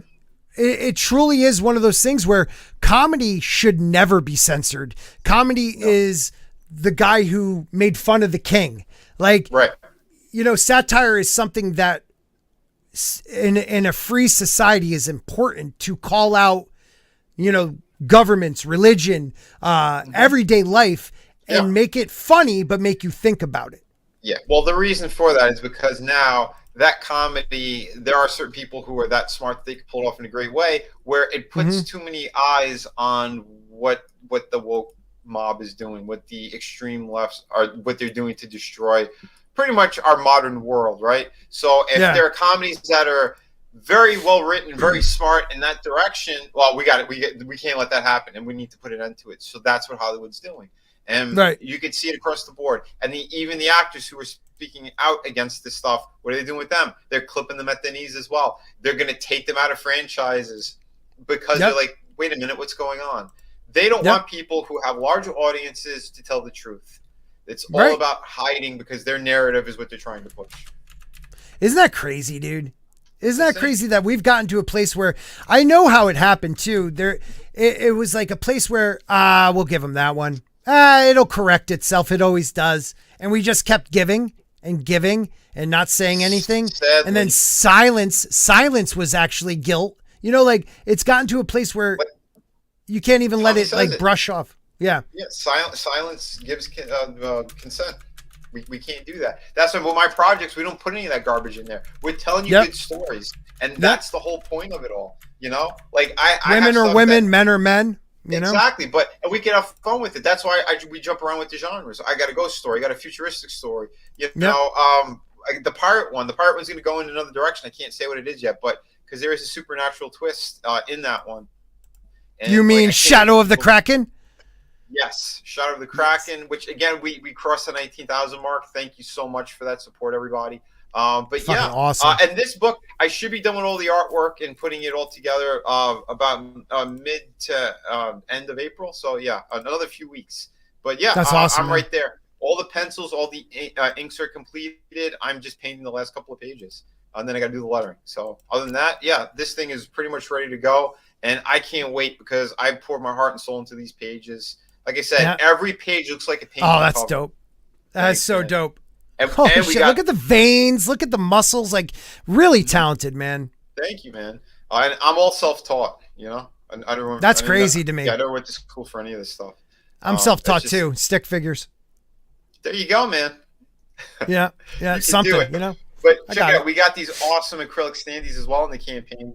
And I'm going to start doing Here, hold on. Let me show you a full size. Yeah, man. Yeah, I'm going to start doing this with pretty much all of my campaigns now. These are double-sided as well. Chris Fisk is actually the first person who he was telling me about him, and he taught me how to. Well, he gave me the website, and that's so dope. He walked me through how to do it because it's kind of a complicated process to get. They're thicker than I thought they were. Yeah, they're really nice, man. And I'm gonna do it with each of my characters. So every time I release another issue, and look at the base too on this thing. I made sure to get my the Kraken on there. So everything. Oh, that's dope, dude. A nice custom. We got the name of this character, then my logo on the other side. Have one of your. I know I have. Didn't you do a bookmark for the Fandom Menace Volume 1? Yeah. Yeah, I have your bookmark somewhere, and that thing is dope too. So these things are killer. And yeah, the first night I put it up, I nearly sold out. So I threw another 50 on there. I'm putting the order in. So yeah, they're limited. I'm not going to be adding anymore. So if you want them, please grab them. I'm selling it by itself, and you could get it with the book. Those are limited to about 20 on those. But yeah, awesome. we still have around 50 on the other one. So that is awesome.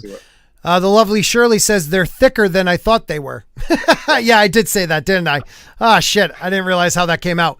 Like Brett has the soundbite of me saying it. The ladies love it thick. That's true. At least I've been told. So you're not full-blooded Italian. I'm sorry. No, just half. Goddamn Welsh and all those other things in me. I have to say, like, I really am. I'm honored to know people like you, Red and Nerium. Nerium made this new. If you guys are looking up in the corner over there, my new logo. Awesome. She made that new little logo. Hold on, let me. I'm going to show this full screen. That is I was going with political Spork because I was thinking about doing a political channel. Right now, he's just classy Spork. He's in his suit. If you don't know the difference, we have that's Christmas Spork, and that's regular on the go Spork, and that's Nerium's. And I'm gonna get her to do a chef one too. I just think you guys are all so talented. So talented. Yeah, so thank you. Come Monday, I'm gonna buy one. I'm gonna buy your hardcover on Monday. Excellent, man. Thank you, brother. And yeah, like I said, man, we have talented people here. We have so many great creators. So yeah, for me, it's all about the independent scene, you know, because the mainstream they went the bad route. Clearly, we saw with molester. Yeah, and these people are sick and they're hypocrites. Over here, we're giving you proper stuff, and like I said, this is campaign number 6 that's going to be fulfilled. Yeah, it just says it right. It's campaign number 6, dude. That's nuts. Dude, the fans call me the fulfillment king. Okay, I didn't give myself that label. They called me that, and especially when I made a hardcover book happen. You know, right. Everyone said that. Oh, if you don't make 6 figures, you can't do it. Bullshit. I proved you could. You could. I love quality. Guys, also please check out his YouTube channel. Like, I love these. I've watched one of them, your master classes. I think those are so cool, dude. Yeah, I'm going to be bringing them back as well, because when this book is all fulfilled, I'm going to be working on the sequel to City of Venus. Yeah. And I think I'm going to start kind of showing people more of a breakdown of, like, you know, how to make a comic book, I think. Right. So, yeah, I want to bring back the master classes, but I also do toy reviews on the channel as well. We do live streams, and I had a couple celebrities on my streams as well. Yeah, so I'll be one soon enough. Your time lapse, dope. Mm-hmm. Those are dope, guys. Vinny's over 1,000 now, but that doesn't mean we don't want to keep growing. So please support Vinny by going on his YouTube channel also. And if you can't afford his books or his comics or his books right now, share out the campaigns. Share them. You know, put them on Twitter, Facebook. People may not ever watch my show. I know that's nuts, but you know. Well, I have 3 active campaigns right now, 2 of which you could get. Like I said, you could get the hardcover book, you could get City of Venus, and you could get 2 amazing art books that are 52 pages each. So these right here are all available and go out the door immediately. So, wow, that's awesome, dude. That is awesome. I don't mess around. Yeah, well, fans. I know you do, man. You're the passion. I can hear it. Well, we care about the fans too. And we're going to talk about, do you want to talk about Elon Musk, or do you want Mock's Netflix, or do you want to talk Obi-Wan Kenobi trailer? It's up to you, Vinny. Have you talked about the trailer? On that one. I haven't talked about either topic yet. So. Okay. You know what? Let's go Musk, because I've been talking a lot about that trailer, but I do want to say one thing about that trailer.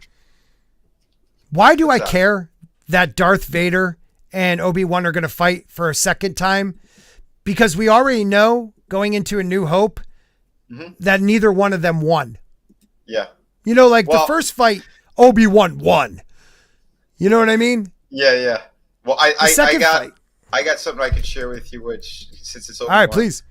We could laugh at this a little bit. Yeah, definitely do that. Go ahead. I'm sharing it right now. All right, here we go. That's fantastic. And I got one more. I saw that one. That one's great. Did you make that one? No, I didn't. I was going to say, because that is priceless. Dude, these things are hilarious. So good, dude. So good. Iron Man, smash that like button. And thank you. And if YouTube shadow bans your like, come back and hit the like button, refresh the page, then smash the like button until it sticks. Thank you, bro. I appreciate that. We're not doing it. We're not doing it one man show. I know we talked about a lot of Star Wars recently. Okay. I promised one man show we weren't going to do too much. Mm-hmm. Elon Musk mocks Netflix and modern Hollywood with black Ukrainian and transgendered Russian soldier meme. Dude, he takes the cake of 2022 with this meme. I'm going to go right to the meme. Okay. He's Musk put this meme.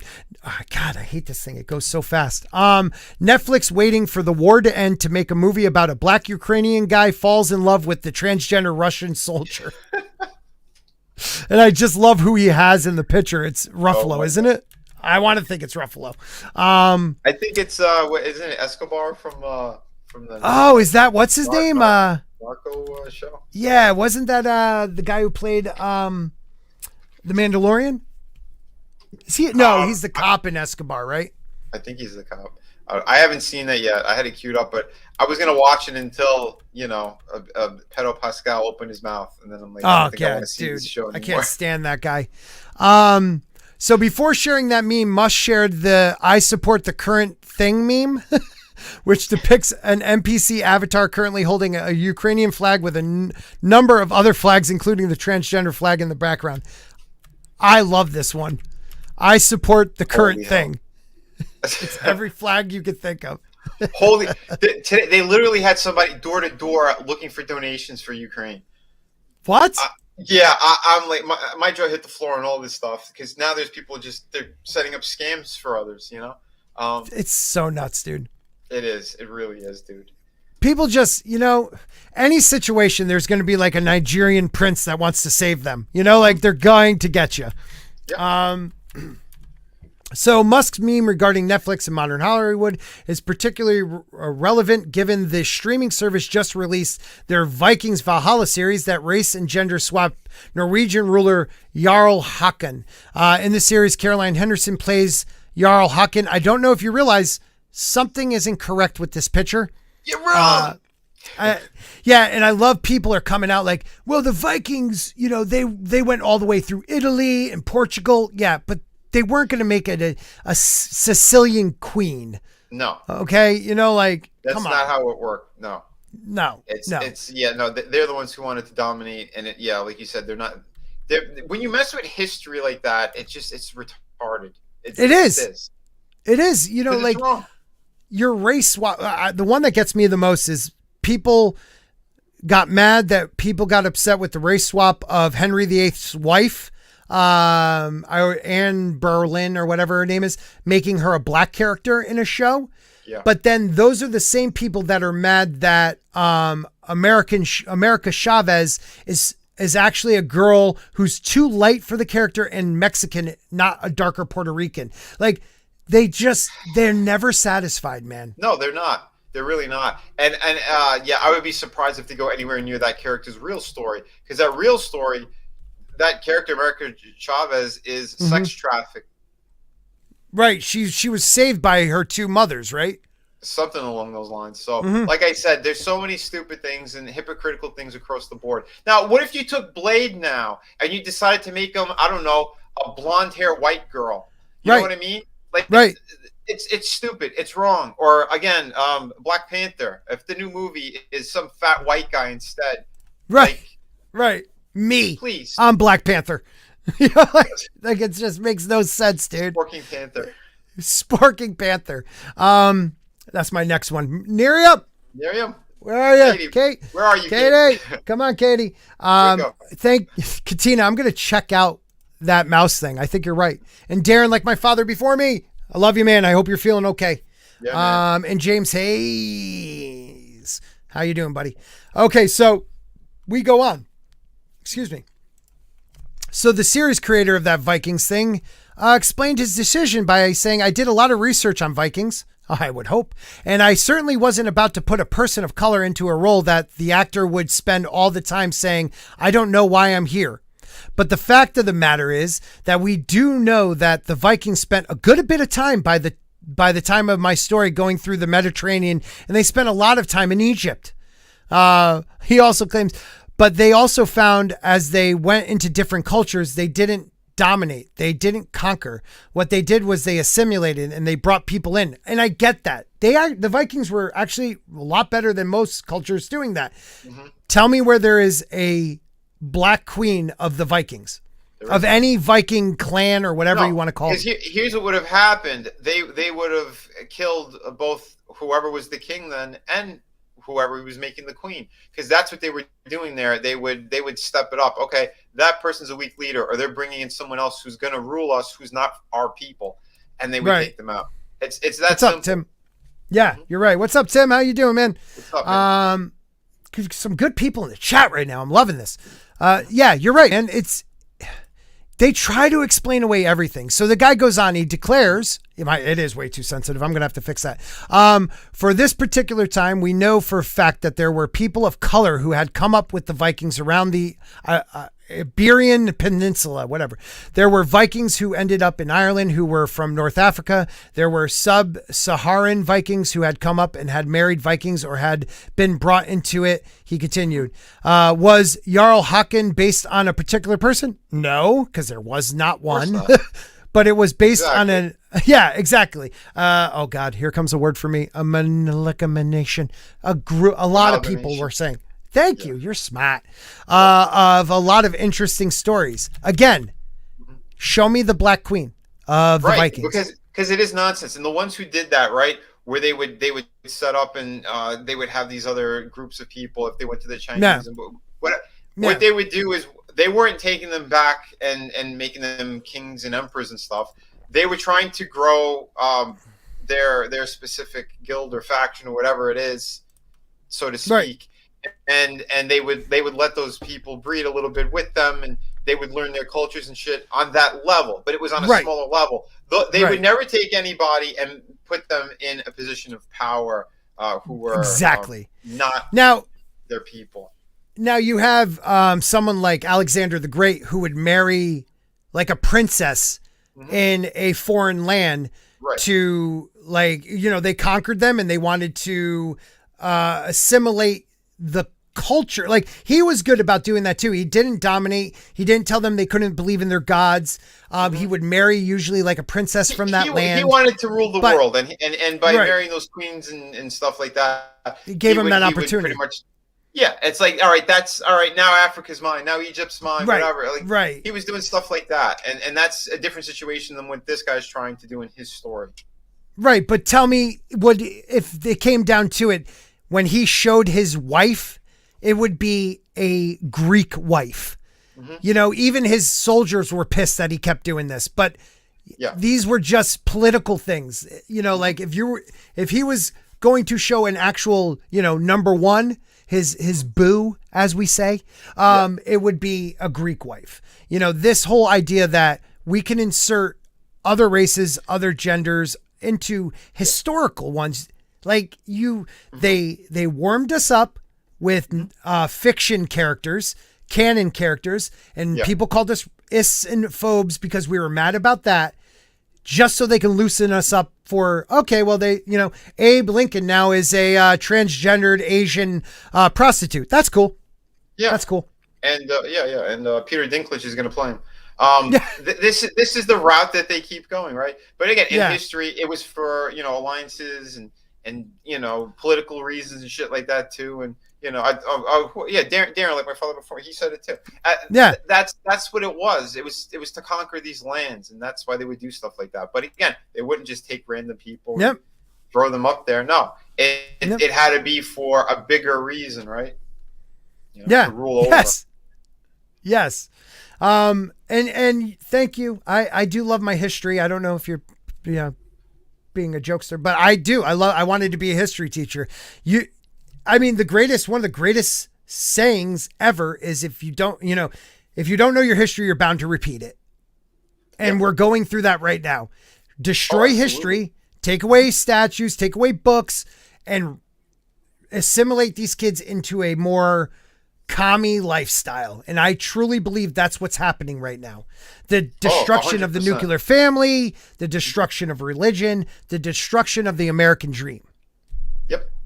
If you notice, that's one group is completely against God. The other ones aren't. And you tell me which ones have been a little more crazy. Yeah. When Pete Buttigieg, whatever, the guy who wants to take your guns, his husband had kids pledge allegiance to the gay flag. I mean, you are literally saying that you're pledging allegiance to this idea of a gay flag and not your own country, that your husband is a big part of that administration. Yep. Something is messed up, dude. Oh, 100%, dude. 100%. It's scary what they're doing. And again, they're blaming other reasons of why, like, the infrastructure is falling apart. That same idiot was saying why, because of people don't like the gays in this area, the bridge collapsed. Excuse me? That does not compute. Sorry. I mean, come on. Have you ever been to P-Town? Cleanest place in the world. I was going to say, you people are stealing money, and you're not using that money to repair what needs to be repaired. You people let America fall to shit. What do you mean, you people? Them they. Yeah, you're absolutely right though, man. Places and all that shit. Yeah. Hey, don't forget the inflation it's all because of Russia. It didn't start like a year before it. We were planning. That's why we planned this. No. Yeah. I love what was his name, Peter Ducey, when he says that. Are you just gonna blame Russia for everything? Dude, he's becoming my favorite news guy. And guys, if you want to talk politics, tomorrow night is Tuesday night, and Drew has a great show. Right. What time does that start? I'm sorry, Supreme Heretic, Drew. Yep. I think it's around 6:45. I usually try to jump in there around 7-ish. Awesome.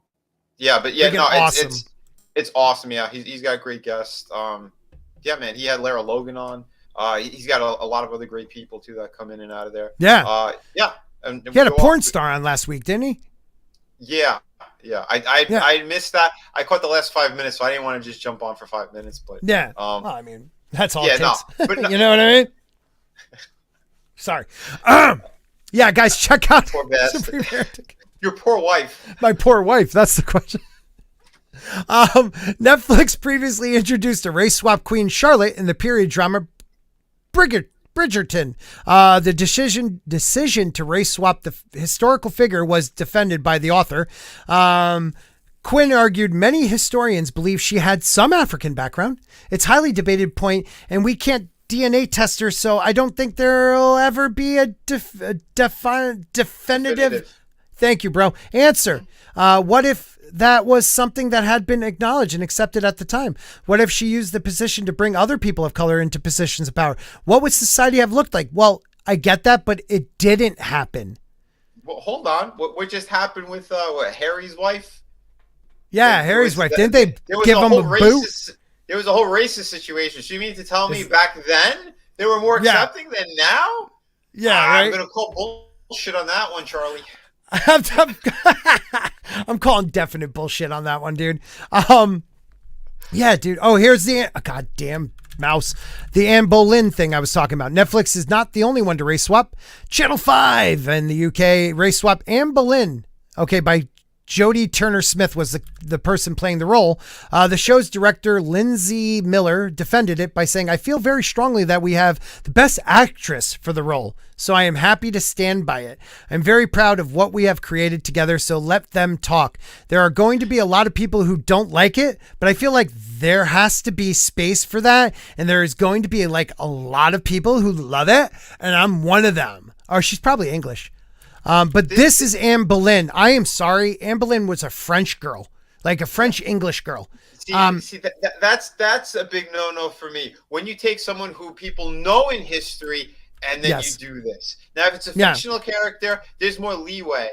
It's still, if it doesn't fit the story and the time, it's still going to be incorrect. But if it's a specific culture, a specific group, that they're okay with the type of stuff and you want to do it, go for it. But something like this that's so wide known, historians out the ass know about all this stuff. This is just an insult, and it looks like blaxploitation. Right.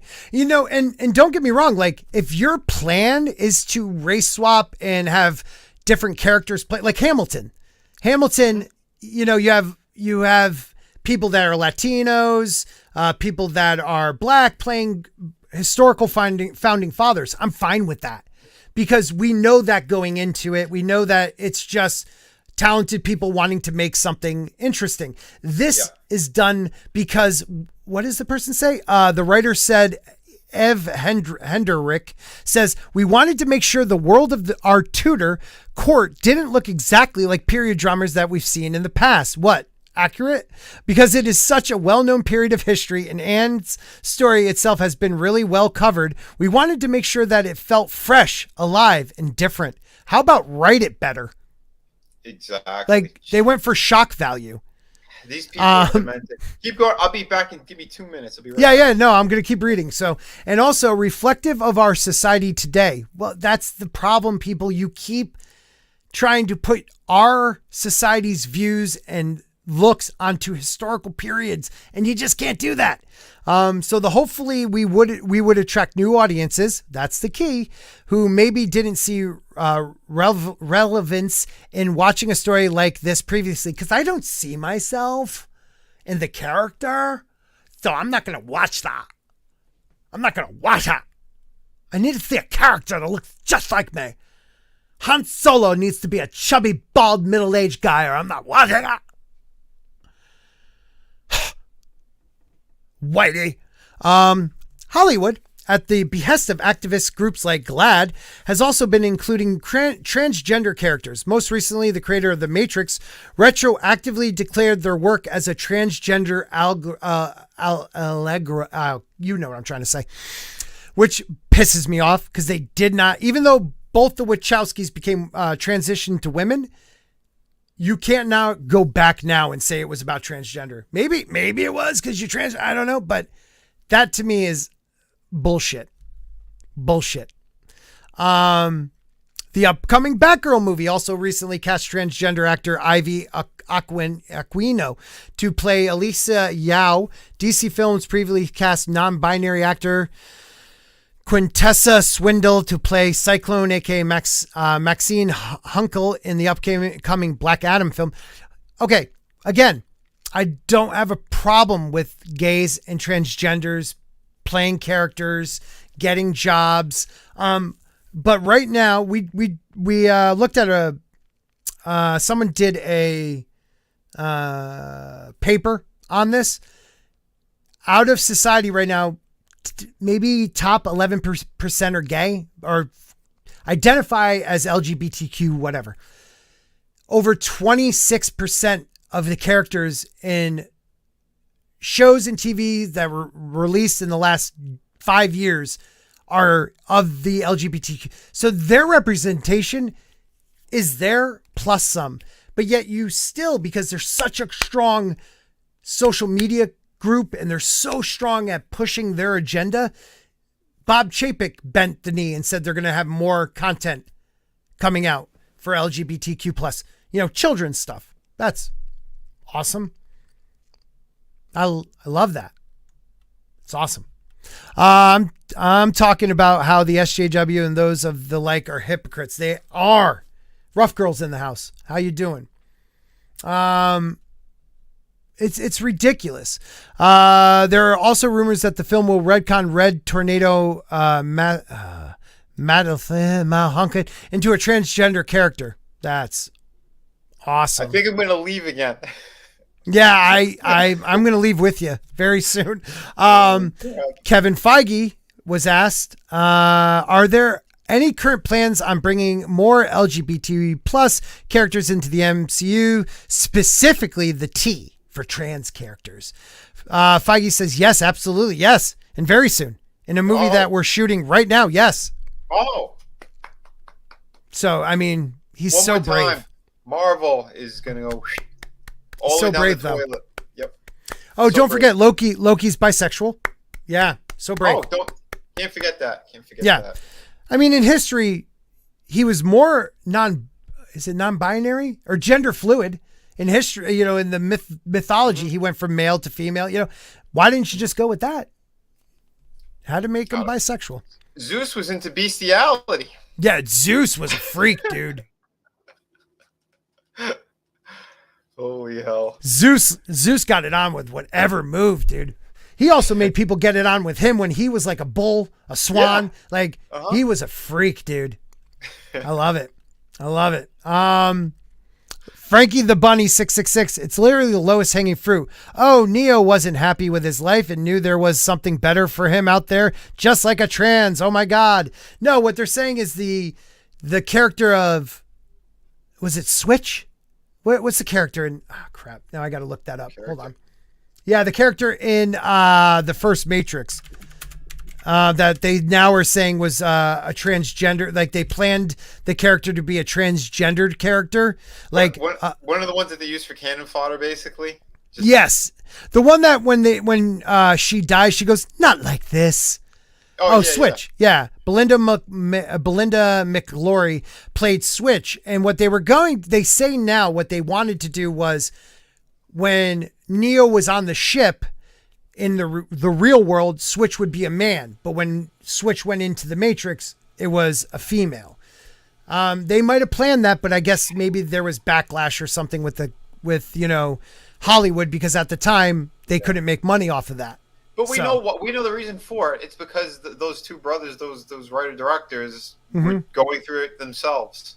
Right? They want to do it to themselves. So, yeah, I don't know. The whole thing is just so weird to me.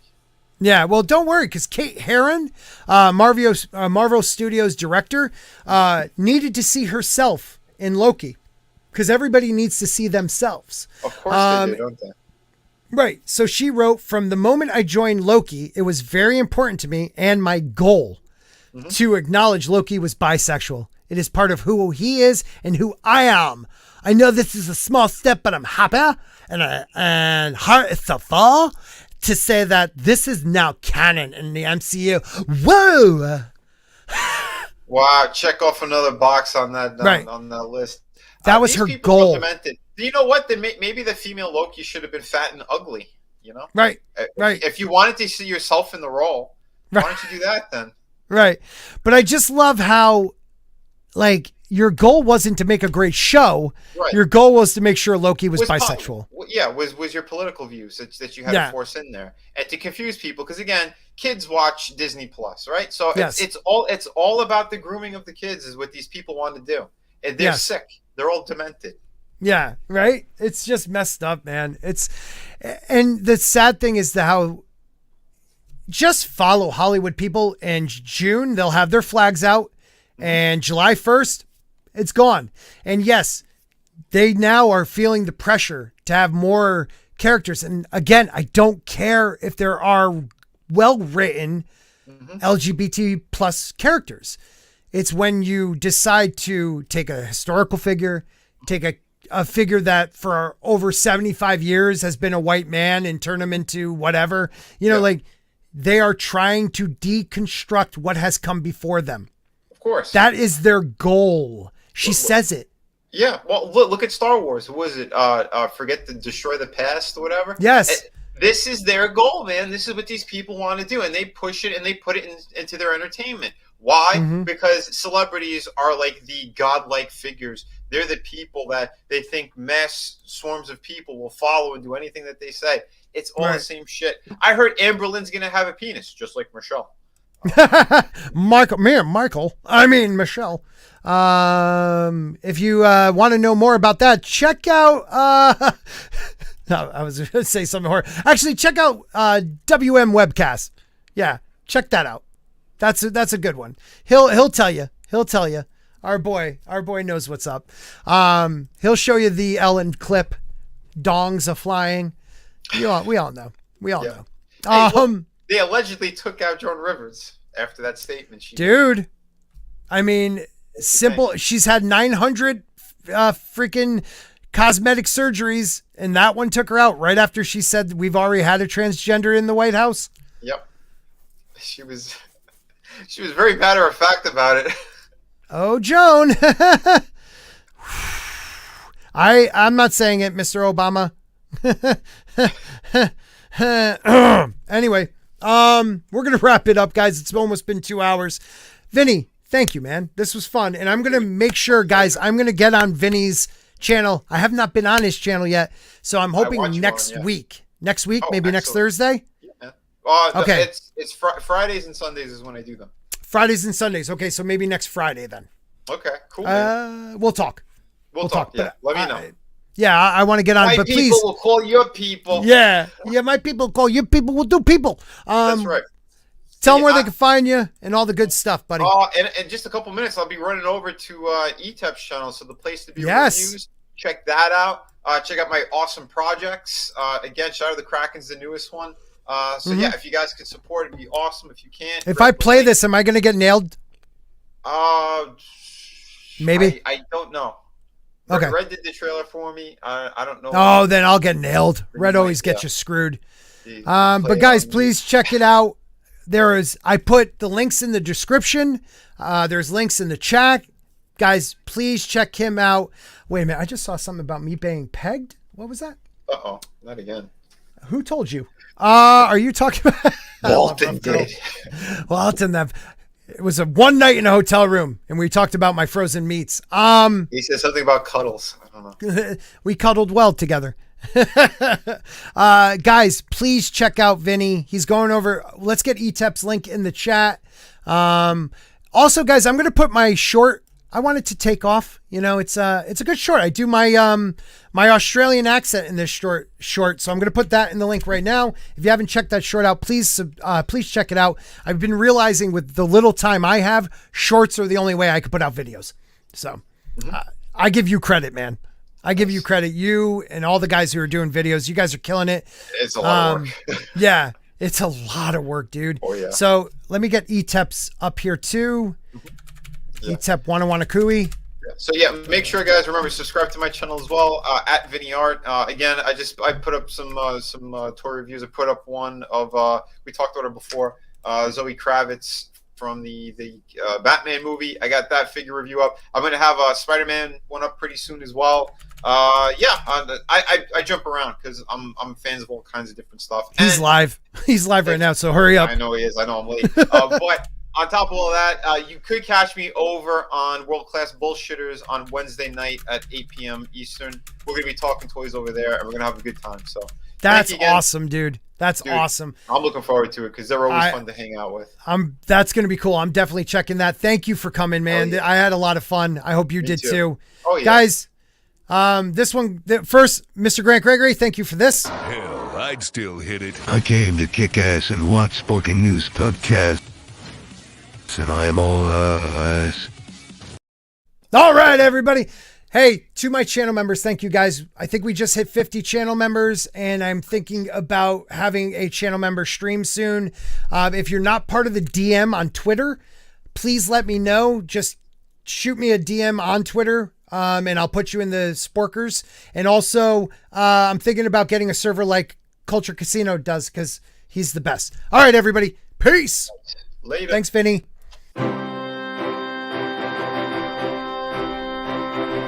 Thank you. I'm so hot. Sure. Yeah. Bounce if you got to bounce, brother. All right, man. Later. Later, buddy. Thank you.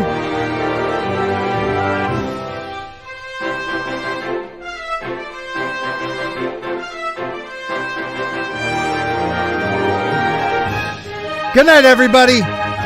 Good night. I love you all. Good night, Mr. Grant.